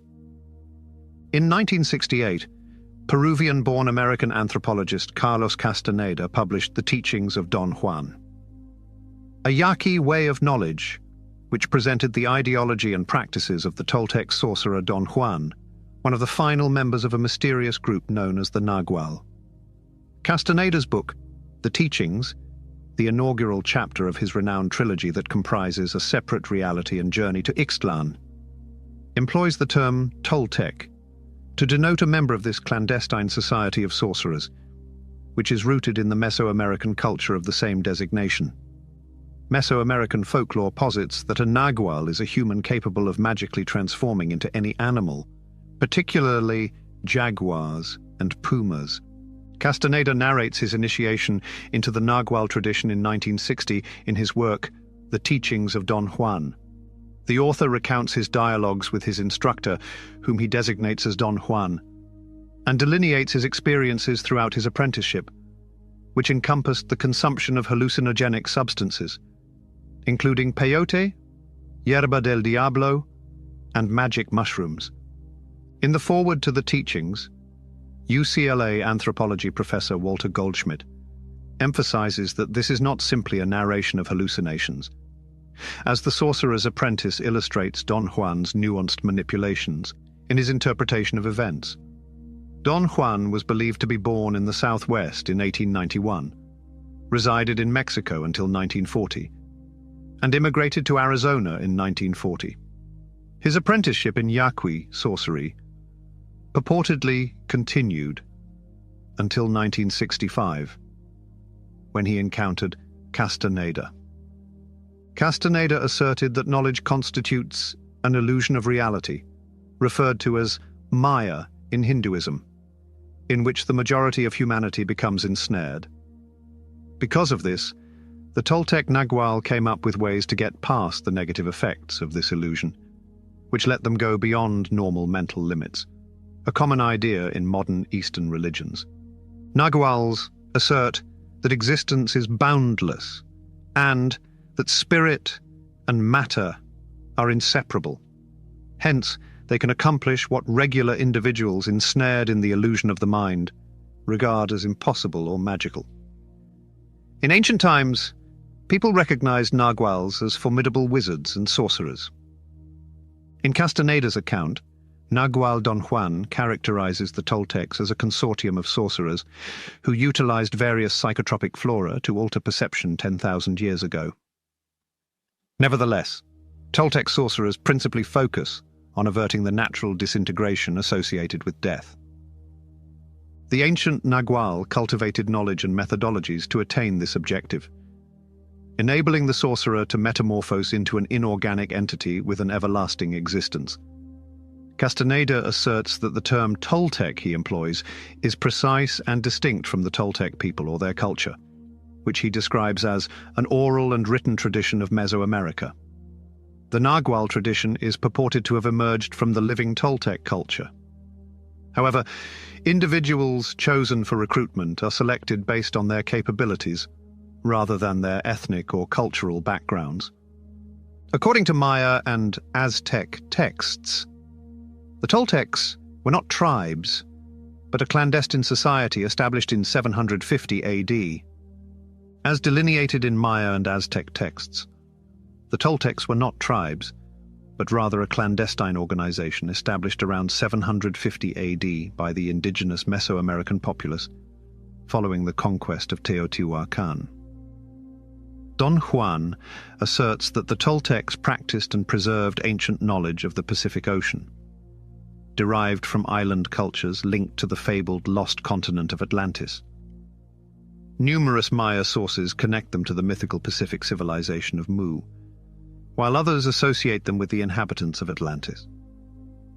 Teotihuacan was where men transcended to divinity, manifesting this ancient knowledge through art, spiritual science, magic, mathematics, and culture. Spanish conquistadors introduced Catholicism to Mesoamerica, while the Toltec Nagual concealed their knowledge and society, eventually migrating northward. During these migrations, shamans and educators, such as the Zero Chiefs, disseminated their authority among various Native American groups, comprising elite holy men possessing ancient wisdom. A consortium of ancient indigenous cults, including the Twisted Hares, assimilated knowledge from diverse sources, creating a coherent truth that significantly transformed existence. The enlightened Naguals, who anticipated the arrival of Europeans and the detrimental impact of Christianity, vanished, transmitting their knowledge through generations until it could address contemporary human challenges. Numerous first-hand accounts of Toltec training and culture emerged following the publication of Castaneda's Don Juan narratives, which catalyzed the formation of various esoteric spiritual groups. The contributions of Taisha Abelar and Florinda Donner are particularly significant. Their narratives enhance Castaneda's insights by incorporating information distinct from their perspectives and training. Furthermore, they exemplify divergent facets of the esoteric study of shamanism, inspired by Castaneda's introduction of Yaqui Toltec shamanism. Abelar was a close associate of Castaneda, whose enigmatic disappearance occurred after Castaneda's death. Donner, an anthropologist focusing on Native American cultures, investigated indigenous cultures' healing and witchcraft practices in Venezuela and Brazil. Both women were integral members of Castaneda's sorcerers' clan, and have been missing for 15 years. Toltec heritage. Every Mexican perceives the Toltecs as ancient champions who introduced civilization to Mexico, embodying the essence of the Mexican populace. Many regard them as unparalleled authorities in all material, technological, and intellectual sophistication aspects that characterize civilization. Mexican and Central American culture credits the Toltecs with the invention of painting, sculpture, and pictographic writing, glyphs.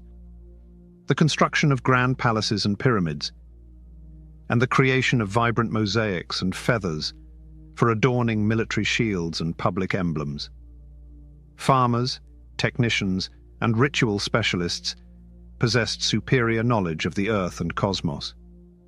By the mid-12th century, however, the heart of Toltec civilization, Tolan, had deteriorated and disintegrated, rendering migration the sole means of preserving the culture.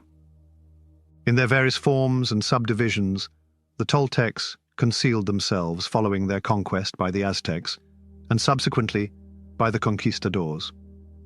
The priest-king Olmec, also known as the Plumed Serpent, or Quetzalcoatl, escaped circa 1168 AD, with a portion of his adherents migrating into the Valley of Mexico to establish new cities that were eventually incorporated into the Aztec Empire.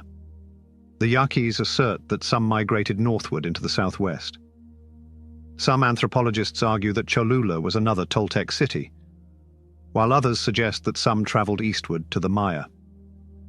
To make their regional power, militarism, and rituals seem more normal, even though they were so extreme that they were seen as unfair by other Mesoamerican cultures, the Aztecs borrowed from the Toltecs and their ways of life.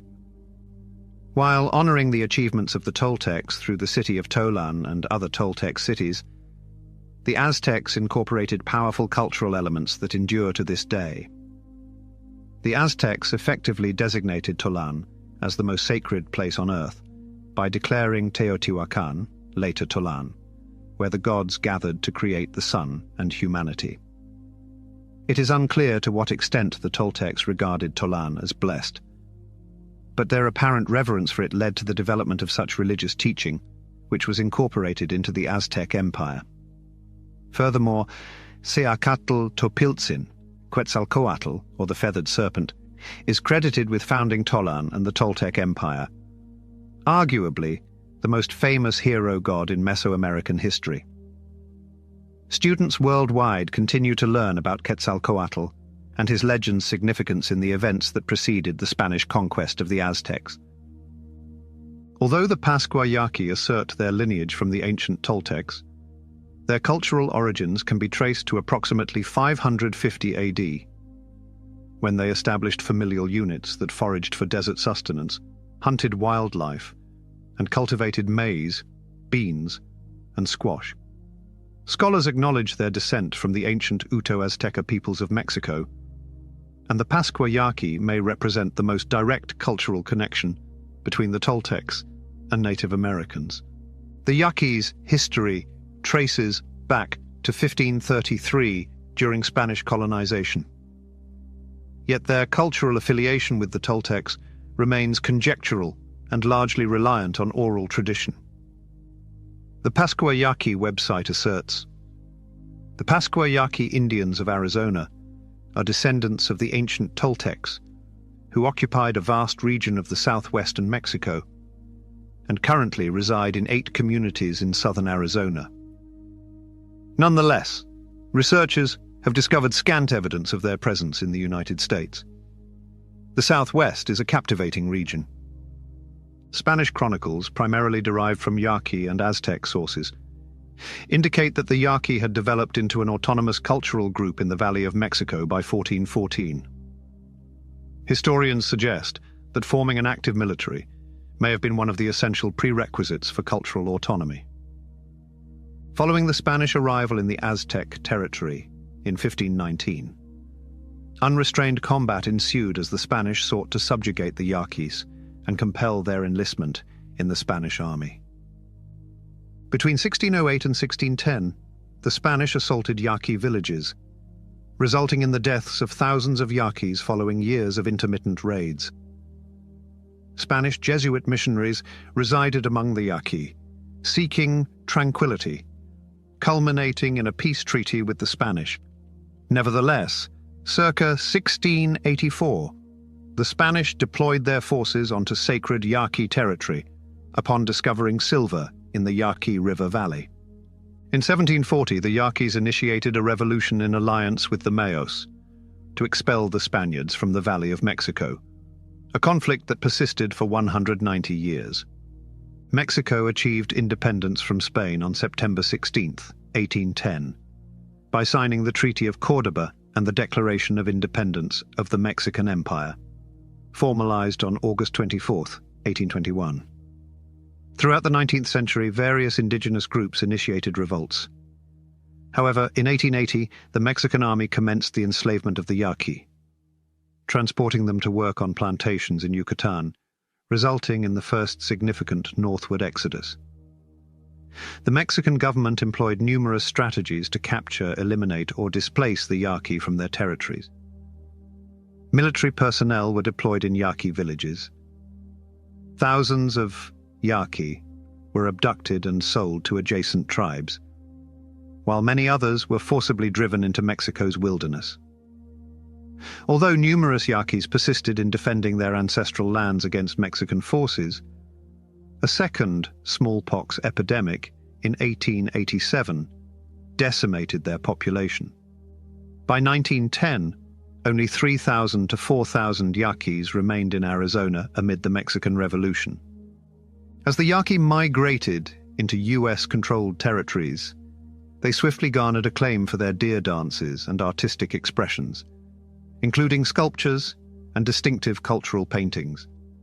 During this period, the Yaqui tribe expanded, settling north of Tucson in an area designated Pascua Village and establishing territories near Tempe known as Guadalupe.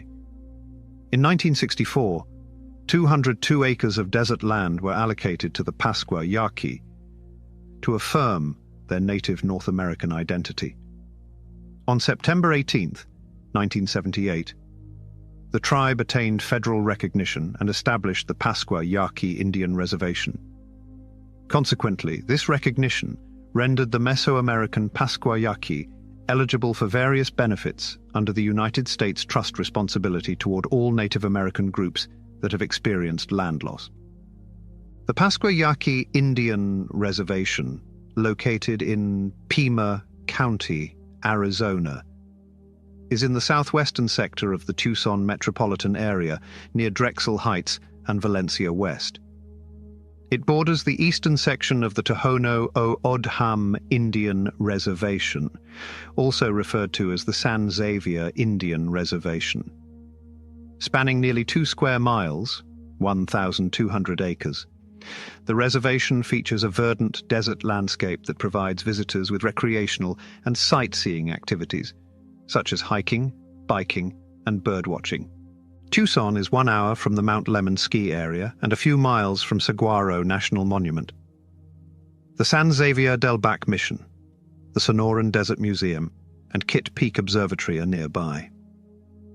According to the 2000 census, the Pascua Yaqui Indian Reservation has a population of 3,315, of which over 90% are registered as Native Americans. The governance structure includes chairperson, a vice chairperson, and a 9-member tribal council.